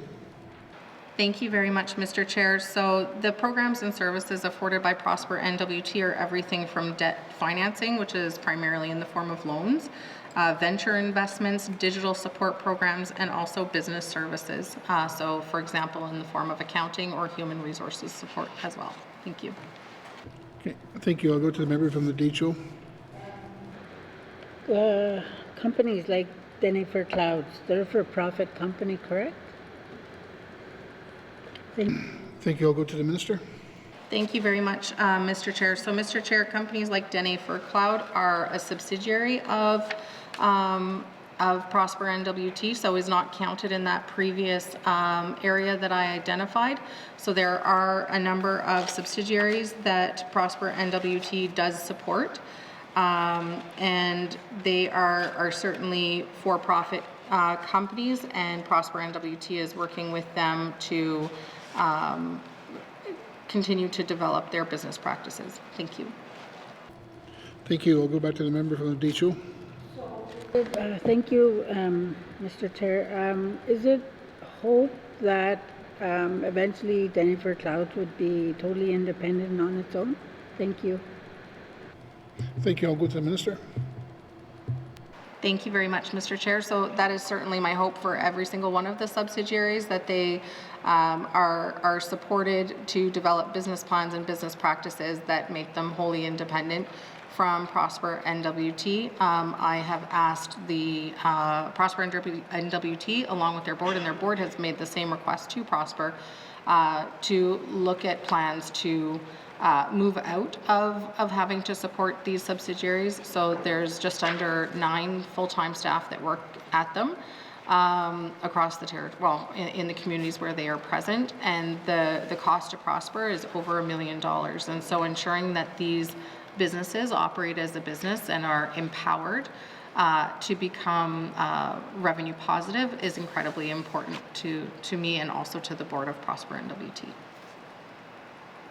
Okay, thank you. I'll go to the member from the DHO. That's basically it for me. Thank you. Thank you. I'm going to go to the member from the Satu. Thank you, Mr. Chair. My question is on the expenditure side on 238. It seems that the compensation and benefits went up, and grants, contribution, and transfers went down. Did we, or is it part of this activity going to see additional staff being hired because of that compensation benefits increase? Thank you. I'll go to the minister. Thank you very much, Mr. Chair. This isn't additional staff, it's additional compensation and benefits through the UNW collective agreement. Thank you. Okay, thank you. I'll go to the member from the Satu. Thank you, Mr. Chair. Thanks to the minister for that clarification. I'm just wondering if there's any willingness, I would say, into this barging season, and I must compliment or acknowledge the support from the minister for last year's no barging activities to the Satu. Now this year I see a blank in that category on page 239. Is the minister open to reviewing this with the possibility that we may not have a barge again this year for entertaining relief? Thank you, Mr. Chair. Thank you. I'm going to go to the minister. Thank you very much, Mr. Chair, and thank you to the member for the question. I'd like to start off by acknowledging that it has certainly been a very difficult time for the Satu with the cancellation of the barge season and the impacts of climate change on Satu communities. The barge cancellation program was a one-time program that we launched in recognition of the very difficult season that the Satu endured. And certainly we hope that water will come back. We know that it's predicted to be another dry year, and so we continue to encourage people to get insurance, especially businesses, to have shipping insurance beforehand. and be prepared for low barging. We've encouraged people to try and bring as much stuff up on the winter road as absolutely possible now that we are in the leeway of that, to really work as hard as they can and as much as possible to prepare in advance. And I know that my colleague over at the Department of Infrastructure has equally worked very hard to make sure that fuel, both on the part of the GNWT, and has encouraged Imperial also to make sure that their fuel supplies and fuel sources are up on the winter road as well. Thank you. Thank you. I'll go to the member from the Sawtooth.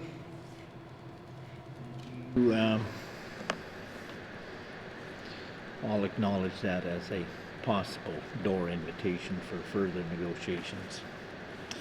Nothing further on this activity there. Thank you, Mr. Chair. Thank you. I'll go to the member from Grayslave. Sorry, Range Lake. Thank you, Mr. Chair. Mr. Chair, I'd like to just talk about the film industry for a minute. I see the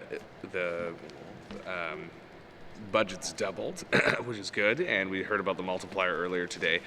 But one of the issues with this is it's still a very small rebate program versus other larger jurisdictions. So is the intention to this more on the art side to support northern filmmakers, or is it more on the economy side to grow a film sector? And well, let's just start there. Thank you. Okay, thank you. I'll go to the minister. Thank you very much, Mr. Chair. Mr. Chair, it really certainly does fulfill both. Certainly the drive and putting that much money into it is an economic driver, but it also supports local artists. And it's an incredible mentorship opportunity. I had the great joy of going recently out onto one of these film sets and was absolutely tickled to see that there was multiple staff members who had grown up in the territory and who'd come back to mentor other people within the industry who were working on the film set as well. And so it was really neat to have this cohort of Northerners kind of come full circle and come together to prop up the industry. Thank you, Mr. Chair. Thank you. I'll go to the member from Range Lake. Thank you, Mr. Chair. And that sounds like a great experience. I had an experience with U.S. film production in my previous employment in Mr. Chair, your community of Detta, and it was really significant to see how much opportunity it brought to the community, and to see the late Chief Eddie Sangris shake Hilary Swank's hand was really exciting as well. So this can really bring Northerners, or bring the North to Hollywood, or to that larger film industry, and bring, of course, film industry here locally. The issue is this rebate is like, no one's going to complain about it because it's good that it's there, but it's very, very small.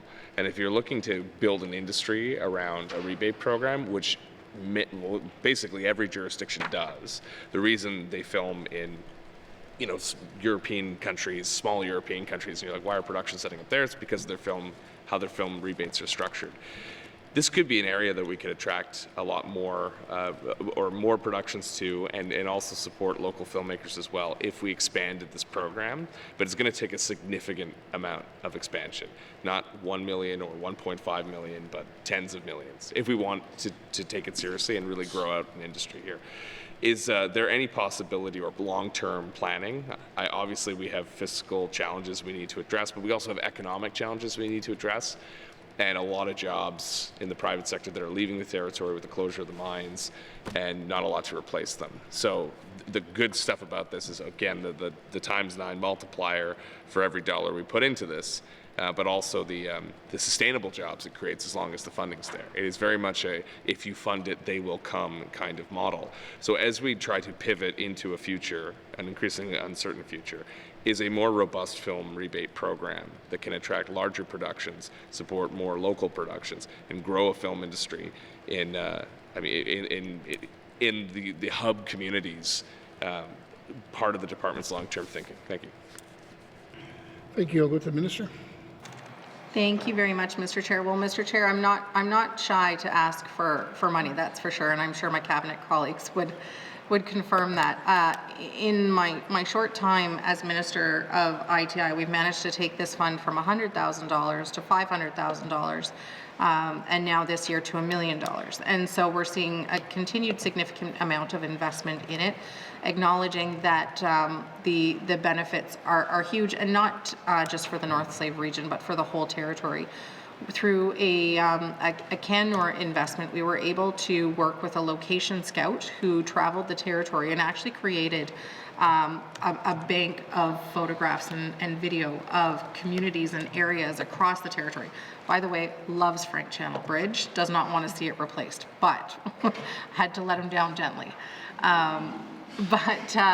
But my point, Mr. Chair, is that this really is a great opportunity for the territory, and I just want to thank my cabinet colleagues for the support in increasing this fund to an entire $1 million. We will continue to, of course, track the success of this program. And I'm glad that the member brought up the film sets that he's had the opportunity to be on as well, and we continue to see those in the territory. They continue to make the North a destination for the world, and we'll continue to grow that fund as best we can, and we'll continue to capitalize on our small fund as best as we can, but $1 million is a big deal as well. Thank you. Thank you. I'm going to go to the member from Range Lake. Thank you for that. I want to move on, but I will point out I have spoken to filmmakers who have left the territory because this funding is just not enough to continue them to pursue their career in the industry. So there is a limit to how effective it is. But if it keeps growing, then yeah, maybe we can develop our own cottage industry like what they've done or they did for a while. It's different now, but like in Saskatchewan, which isn't known for its robust film studios and things like that, but they had a lot of activity just because of their rebate system. Moving to just the general function, I know it's easier to follow the line items, but going to the trade part of this activity, obviously trade is what we're talking about almost every day, incessantly, relentlessly. Do we have sufficient resources in the trade function of this department to manage the increasingly complicated trade files that are coming forward, whether it's interprovincial trade or the tariff threat? My concern is if we're not sufficiently resourced, it might take a while to catch up with the changes that are happening rapidly across Canada and in the world. Thank you. Okay. Thank you. I'll go to the minister. Thank you very much, Mr. Chair. Well, Mr. Chair, I can definitely say that the staff that work on trade within ITI have had an incredibly busy year. We currently sit, the Northwest Territories is currently the chair on the Committee of Internal Trade, and we've already had 3 meetings this year at a federal, territorial, provincial level, which I know is a lot of time for staff, but I will say huge props to those staff. They're absolute rock stars. They have supported me every step of the way. They have done incredible work, not only on behalf of the Northwest Territories, but on behalf of Canadians. We do have experience and expertise within that field.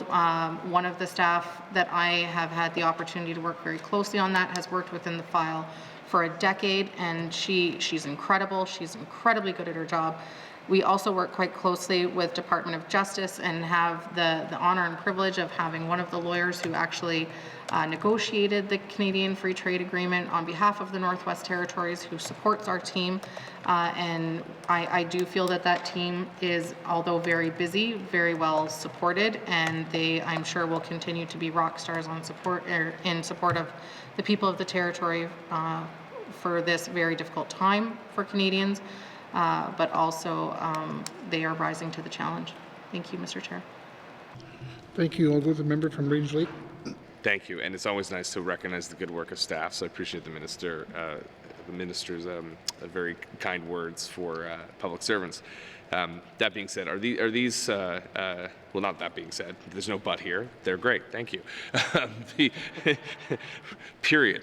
It would be a shame if this was, because I know in the past trade has been less significant, and it's been off the corner of someone else's desk. So is this a dedicated kind of trade unit that's doing this work, or is this something that they have to manage on top of other competing priorities? Thank you. Thank you. I go to the Minister. Short answer, yes. This is something that is on top of their other duties for sure. But the other side of this is because we are currently the national chair for Committee on Internal Trade, we are also able to pull on the CIT budget in order to, we're not expected to fund these additional meetings, which I think is a positive for the territory. The other piece of this was also the area where immigration used to sit within the Department of Industry, Tourism and Investment, and that portion has now been pulled over to ECE. So it does narrow their focus somewhat. And I can say they certainly are very focused right now on trade and investment. Thank you. Okay, thank you. I'll go to the member from Range Lake. Thank you, and that's comforting to know, and I wish them well as they continue to navigate the daily grenades that get chucked into the trade landscape. Seemingly, it's not easy to keep up for anyone, and I can't imagine it's an easy job for them. So thank you for their service, Mr. Chair. Turning to fisheries in the time I have left, there's been a lot of effort, I know, from the department to grow a North Slave, or the North Slave side of the fishery business. Hay River is, a long tradition of commercial fishery and successful fishers over time. I've had the privilege to speak to many of them, and I don't want to get into their disagreements with the department on this one. Rather, I'd like to know what the plan is to expand the North Slave fishery. Thank you. Thank you. I'll go to the Minister. Thank you very much, Mr. Chair. So, Mr. Chair, Industry, Tourism, Investment does have a robust program to support people who want to get into fishing in the Northwest Territories. That they are able to support with equipment that people might need. And then in addition to that, Education, Culture, and Employment also does have a wage subsidy program if fishers are wanting to hire deckhands. And so there's a training component there as well, and able to kind of do some succession planning for future fishers. Industry, Tourism, and Investment has also been investing in winter fishery to make it more of a year-round sector as well, and because traditionally has been looked at as more of a summertime program. And then in addition to that, ITI also provides incentives to fishers who are doing kind of the most catch throughout the territory.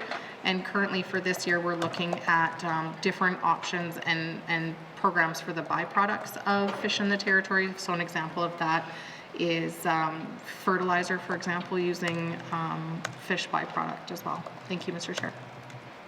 Okay, thank you. I'm going to go on to the next member on my list is the member from Yellowknife North. Thank you, Mr. Chair. So first, I just wanted to say that I am actually quite pleased overall with the ITI budget, and I find that in this budget there are some of the more hopeful and shining lights of us making concerted new efforts to achieve the priorities in our mandate. You know, one example, of course, being the increases to the film industry rebate program. But so I just wanted to commend the minister and her staff for that. One question I wanted to ask first, and this is based on page 24 of the business plan. So one of the goals that the department has set for itself is to promote and support mentorship and capacity building programs in all non-extractive sectors.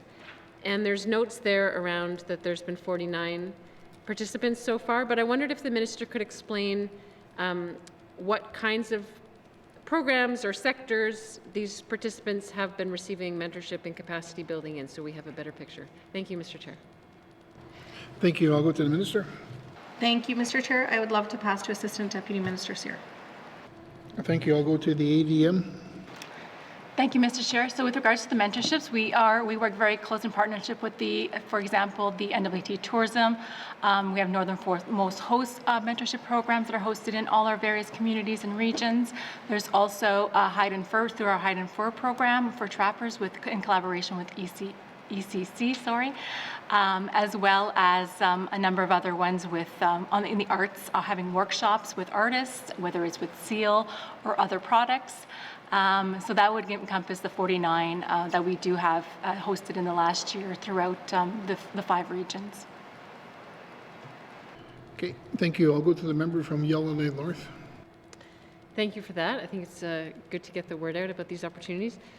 I have a question on commercial fisheries, and this relates to the revenue summary also back on page 230. But, we're continuing to support our commercial fisheries, and we had predicted in 24-25 that revenues from fish sales were going to increase from 1.2 million to 1.6 million, but last year the actual sort of revenues ended up being more like 1.2 million, and now we're predicting again for this coming year still at 1.2 million.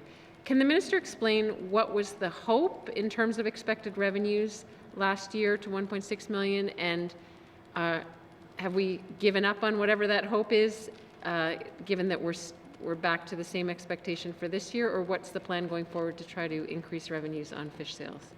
Thank you, Mr. Chair. Thank you. I'll go to the minister. Thank you so much, Mr. Chair. So, Mr. Chair, certainly last year we had some unexpected things happen. First of all, we had an evacuation at the end of the summer where 70% of the territory was evacuated, and right around Great Slave Lake.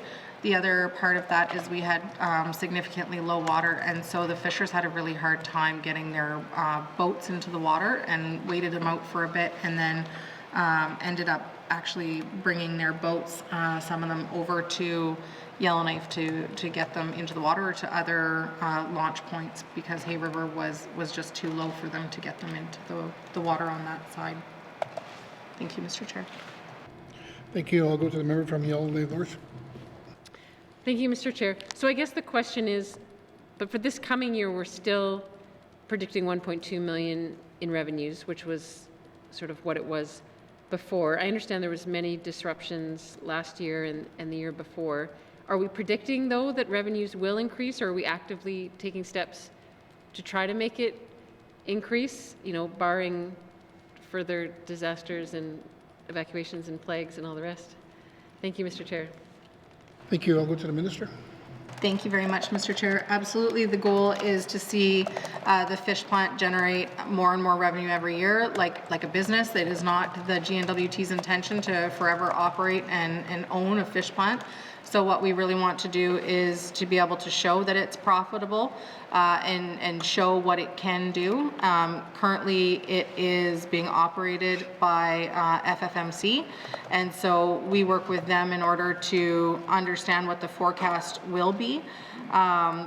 But our goal is to look at some of those byproduct offshoots, make sure that we're encouraging and supporting fishers to get out on the lake, making sure that people are aware of these programs, and making sure that we're continuing to grow the sector and grow the industry. I think that especially with the conversations that are happening right now across the country about buying Canadian, there's definitely always new opportunities to do some more internal trade. And then also opportunities as well that lead us into other international markets too. Thank you. Thank you. I'll go to the member from Yellowknife North. Thank you, Mr. Chair. So it sounds like we are hopeful that we will exceed our revenue estimates or expectations for this year. I do hope to see that, and certainly open to future conversations if we're encountering continuing challenges and barriers on how we can keep improving our fishing sector, which is very important. I wanted to turn now to another one of ITI's goals into the business plan, is to ensure that there can be a transfer of skills from mine closure into new areas, and this is specifically listed under the housing priority. So I would interpret that to mean that the intention is to ensure that workers who might be transitioning away from a job with a mine that's closing could then work somehow in the housing sector. Can the minister explain what the department is doing to try to make that happen, or how she sees that pathway working for workers who might be losing their jobs at mines that are closing? Thank you, Mr. Chair. Thank you. I'll go to the minister. Thank you very much, Mr. Chair. So, Mr. Chair, we're working closely with DIVEC. DIVEC has their MyPath program where they identify who the worker is, what their skill set is, and what their intentions post-closure are. So some people intend to retire, some people intend to start their own business. I had the opportunity to sit with a member from the South Slave, with a resident from the South Slave who currently works at DIVEC and is in the process of putting their ducks in the row to get their own business started. And some of them intend to stay with Rio Tinto proper and look at new opportunities. But there are some people who are wanting to return to their home community and are not ready for retirement.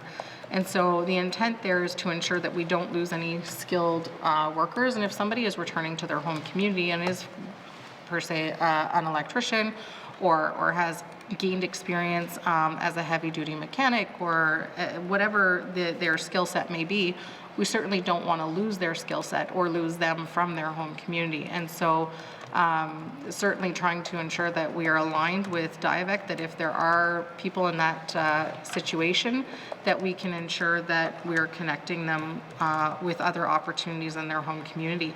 I know that in conversation with Housing NWT that at times they are missing some of the tradespeople that they need in order to do maintenance of their units and their infrastructure. So ensuring that we're connecting with people, connecting people with opportunity is key.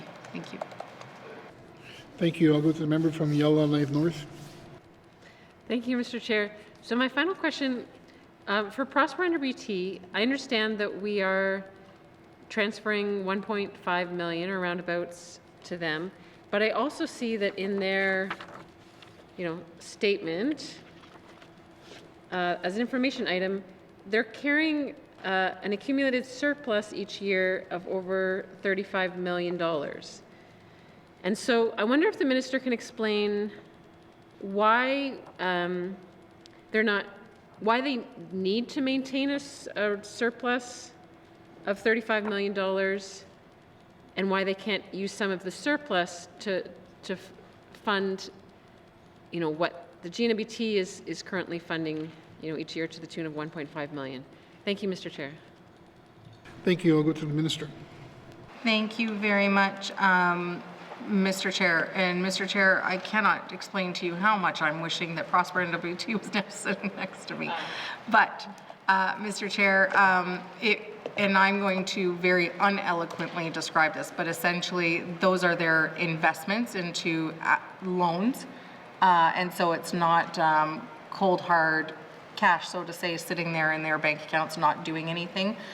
Their role is to continuously invest dollars in northern businesses and to grow those businesses. And so it's not a bank account with $35 million sitting there. Thank you, Mr. Chair. Okay, thank you. I'll go to the member from Yellowknife North. Thanks for that explanation. Nothing further. Thank you. Thank you. Next on my list I have is the member from Montfrey. Okay, thank you, Mr. Chair. Community futures for this fiscal year. I know it's to help business development or corporation. That's what it says. So, do you think that's enough, or it's? I think. Well, for me, I don't think that's enough. So I just wanted to ask the minister if there's going to be, with everything that's happening in the Northwest Territories with the mine, with the diamond mines winding down, and now we're going over to the giant mine remediations. So I know there's going to be a lot of those activities happening, and I'm sure there's other development corporation, they might want to, for their own businesses, might want to pursue that. But this Community Futures program that I see here in the budget, it's not enough. I don't think it's enough. So is there going to be an increase in this budget? Thank you. I'll go to the minister. Thank you very much, Mr. Chair. So, Mr. Chair, we've got the SEED funding program, which is a grant program and affords grants to people who are looking to invest in business ventures through ITI. We also have Community Futures. Now, Community Futures is a loan type program. And then outside of ITI in Prosper NWT, which is now Arm's Length, we also have a loan type program there. And they also do have some grants, like for example, their digital investment piece is through grants. So there isn't an intent in this budget to increase the amount going to Community Futures, but all that to say there are different options depending on what people are looking to do. And then the other piece that I think is really crucial here is we are in the middle of doing a review of our Community Futures program, because as I laid out, there are different programs and there are some programs that have overlap, and then my concern is potentially gaps in some spaces, and as far as not just the funding that's provided, but also the supports that are provided. So we're doing a review of our Community Futures program, and that will give us also some recommendations as to how to improve the program, like the member is speaking to. Thank you. I'll go to the member from Monthly. Okay, thank you. If the minister can elaborate Sustainable Canadian Agricultural Partnership, if she can elaborate a little bit on that. Thank you. Thank you. I'll go to the minister. Thank you very much, Mr. Chair. So that's the SCAP funding is agriculture funding. It was afforded to ITI by the federal government, and that funding is for different agriculture projects across the territory on an application based. It is very well tapped into. I believe by October it was already 76% allocated for the year, so it is a very popular program in the territory. And some people end up using it for equipment. Some people, I believe, use it for mentorship opportunity or training rather. And so it has a fairly diverse range of what people can use it for. It's also been used for community gardens as well. Thank you. Thank you. I'll go to the member from Monthly. Okay, thank you. Yes, that's about it for this section. Thank you. Okay, thank you. Is there any further questions from members? Okay, seeing no further questions, please turn to page 238. Industry, Tourism and Investment, Economic Diversification and Business Support Operation Expenditure Summary, 2025-2026. Main estimates, $20,435,000. Does committee agree? Okay, thank you. Committee will take a 5-minute break. We will continue on.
Okay, committee, we'll continue on.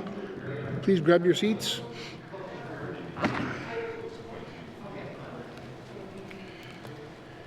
Thank you. Moving on to minerals and petroleum resources. Order. Hear from the boss. Thank you. Moving on to minerals and petroleum resources, beginning on page 243, with information items on page 246. Are there any questions? No further questions. Please turn to page 244. Industry, tourism and investment, minerals and petroleum resources operational expenditure summary, 2025-2026 main estimates, $16,751,000. Does the committee agree? Thank you. Moving on to tourism and parks and beginning on page 247 with information items on page 251. Are there any questions? No further questions. Please turn to page 248. Industry, tourism and investment, tourism and parks, operation expenditure summary, 2025-2026. I'm sorry. Let's read. Okay. Did she have a hand? Okay, I'm sorry. I didn't see your hand. Do you have questions going back to parks on page 251? I was just on a roll. We're good? Okay. Will the member from Graceleaf? Thank you, Mr. Chair. I'm so sorry. And I thought I was from Frame Lake for a second.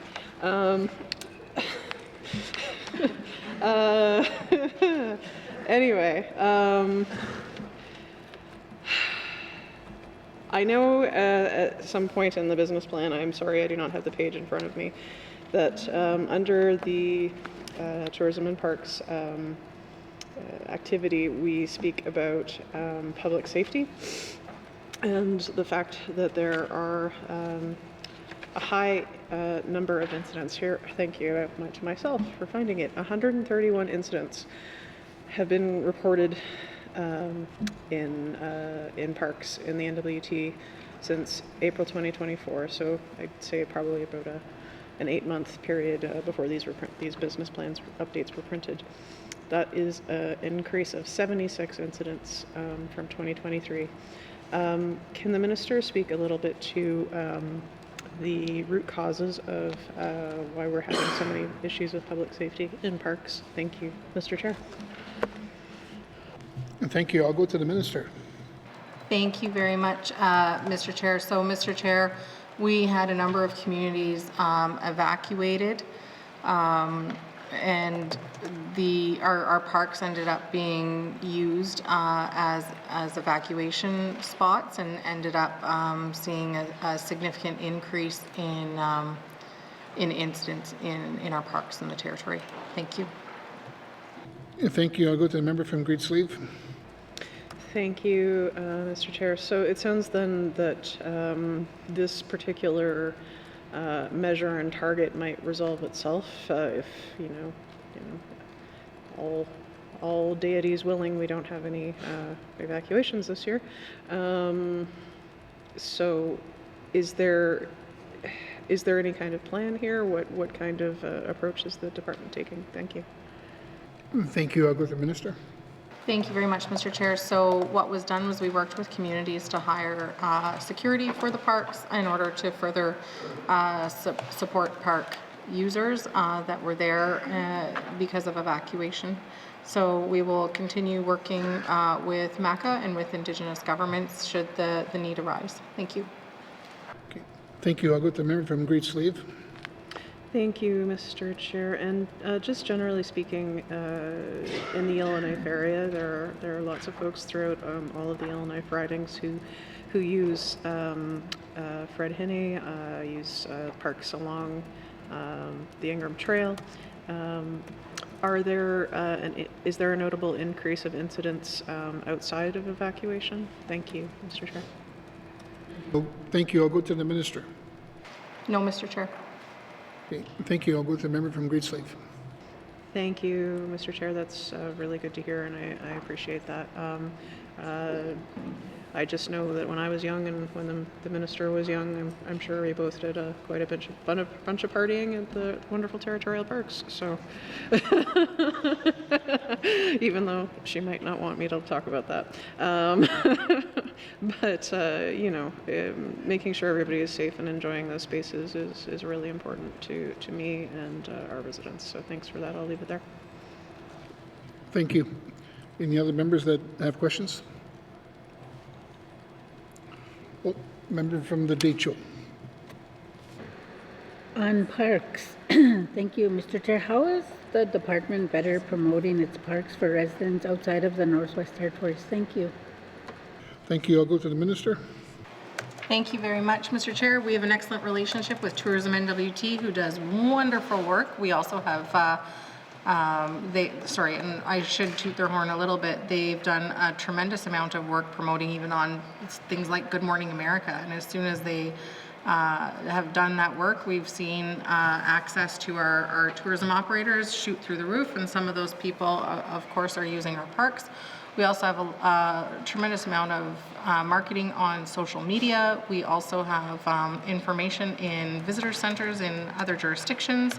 And a great way to also promote it is to ensure that people are having a great experience when they travel to the territory and they tell their friends. Thank you. Yeah, thank you. I'll go to the member from the Decho. Thank you, Mr. Chair. Community visitor information centers. Are communities encouraged to open those up, or do they just make the request themselves to ITI to get a visitor information center in their communities? Thank you. Thank you. I'll go to the minister. Thank you very much, Mr. Chair. Mr. Chair, it's certainly up to the community, and we're always happy to lend some suggestions and some expertise from our staff, and we can certainly support through a contribution agreement, but ultimately it is up to the community. Thank you. Thank you. I'll go to the member from the Decho.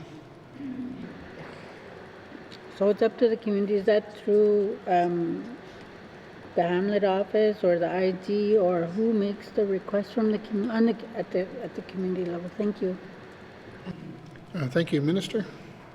Thank you so much, Mr. Chair. Mr. Chair, I would say that it could be different from different communities, but certainly you would want to ensure that the community is aligned in that request and ultimately working together, because then you have certainly a better product at the end of the day if you have community support for it. Thank you. Thank you. I'll go to the member from the Decho. If one were to open in, let's say, the Decho, going between Enterprise and Port Providence, somewhere in between there, what support is provided to open up a visitor information center? Thank you. Thank you. I'll go to the minister. Thank you so much, Mr. Chair. So, Mr. Chair, we can certainly help in the form of a business plan to ensure that all options are considered and that there's a robust plan that goes with it.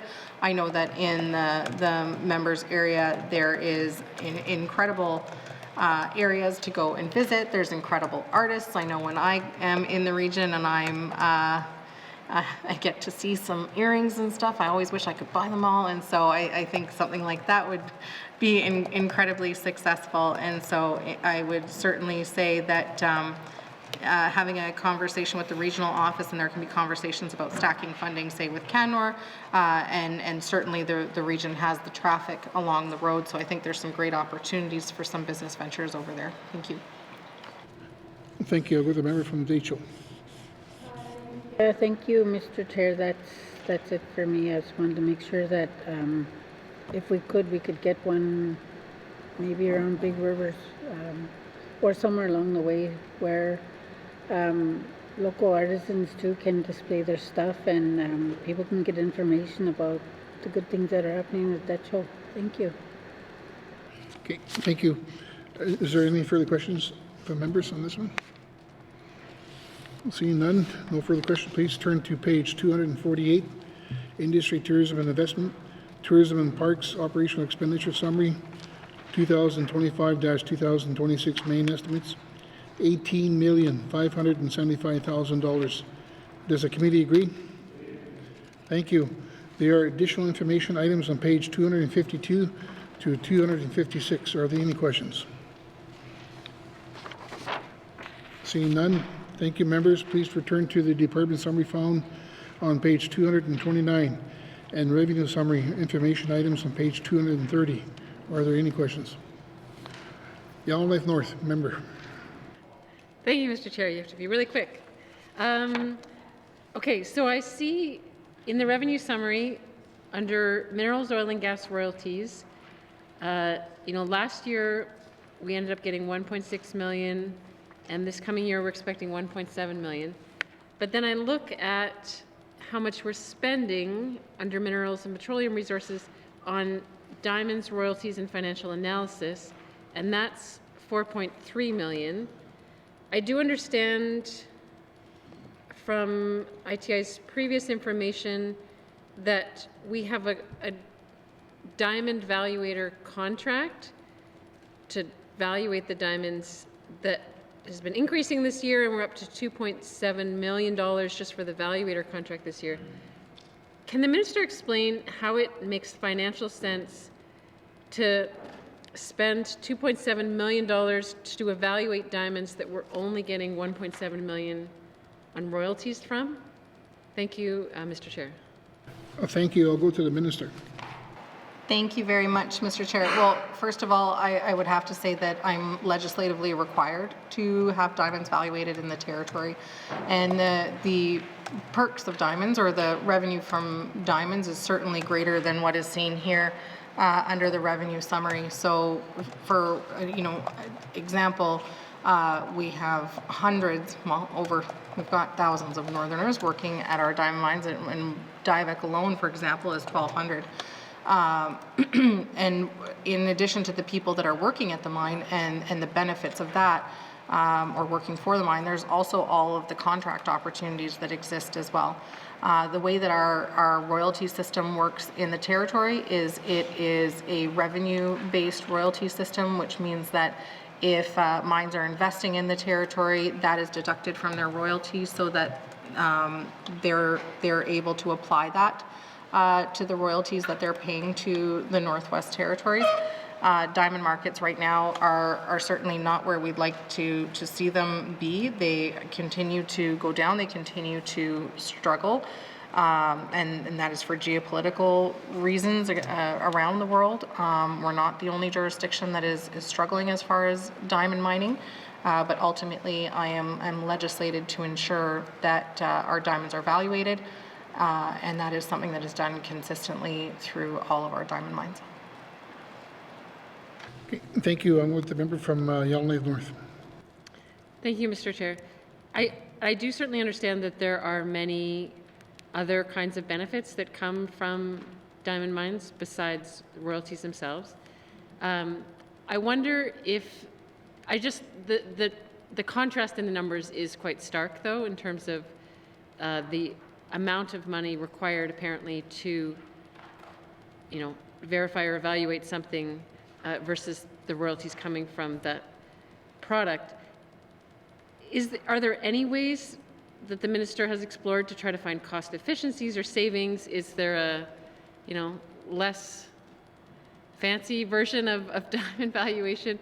I'm not sure. I don't understand much about this area of work, but are there different, levels of service that are available that could help us sort of scale to, the level that we're dealing with here, given the amount of royalties we're getting? Thank you, Mr. Chair. Thank you. I'll go to the minister. Thank you very much, Mr. Chair. So we're certainly always making sure that we're getting the best bang for our buck. This was an RFP that was recently awarded, and so certainly still going through that process on a regular basis. And so this contract was recently awarded and went through our procurement processes. And it's worth noting too that this is certainly not the norm. You know, our royalties over the last 10 years have looked as wonderful as $62 million, and then unfortunately this year it's far lower. I certainly hope that diamond commodities will turn around, but that's not something that is predicted in the next little while here.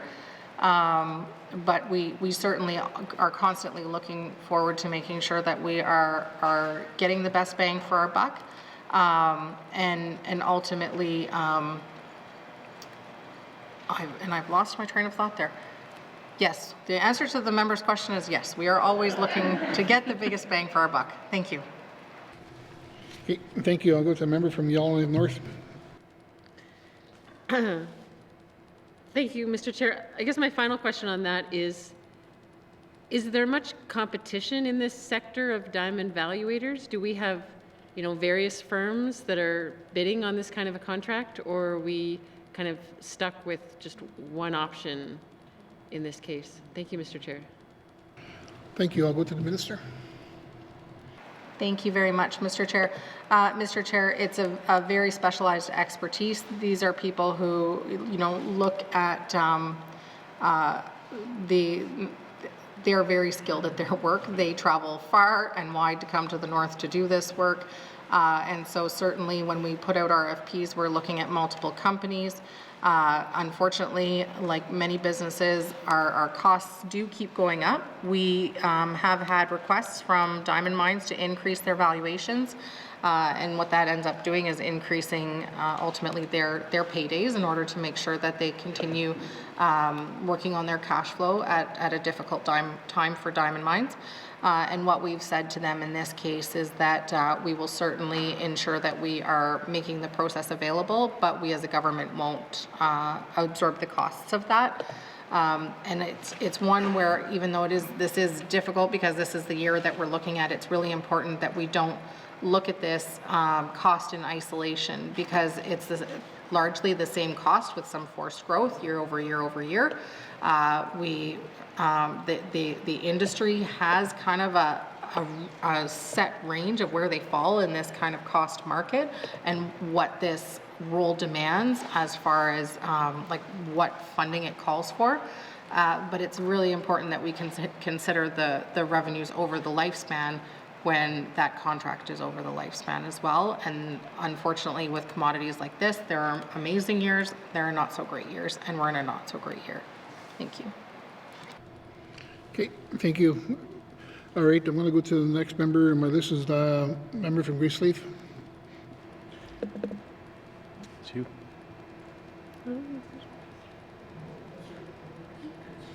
My apologies. Okay, there's no further questions. Seeing none. Seeing no further questions, committee, I will now call the departmental summary, industry, tourism, investment, operational expenditure, total department 2024-2026, main estimate $66,004,000. Does committee agree? Thank you, Minister, and thank you to the witnesses for appearing before us. Sergeant at Arms, please escort the witnesses from the chambers. Committee, what is the wish of the committee from a member from the Nunavik-Bootleek? Thank you, Mr. Chair. Mr. Chair, I move the chair rise and report progress. Thank you. The motion is in order. The motion is non-debatable. All those in favor? All those opposed? Thank you. Motion carried. I will now rise and report progress. Thank you.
a ghost of Christmas past.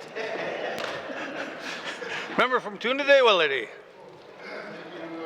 Mr. Speaker, your committee has been considering table documents 275-20, brackets 1. And Mr. Speaker, I move that the report of the committee of the whole will be concurred with. Thank you, Mr. Speaker. Thank you, member from Tune-a-Day-Willity. I have a seconder. I'm going to pick on my friend from Hay River South today. All those in favor? Opposed?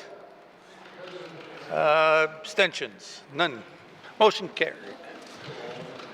Reports Committee of the Whole, reports Committee of the Whole. Orders of the day, Mr. Clerk.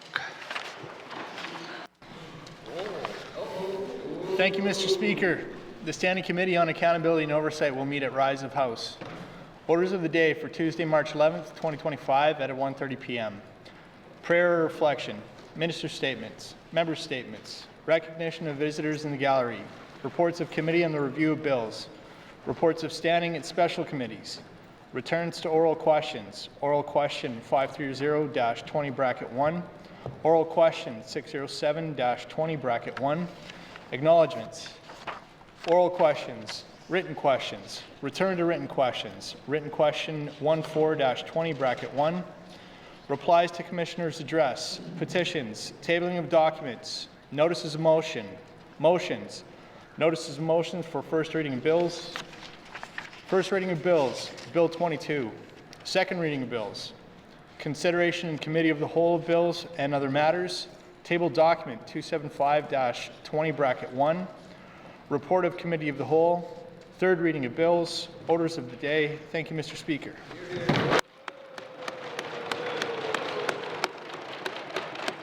Done good. Colleagues, this House stands adjourned till Tuesday, March 11th, 2025 at 1:30 p.m.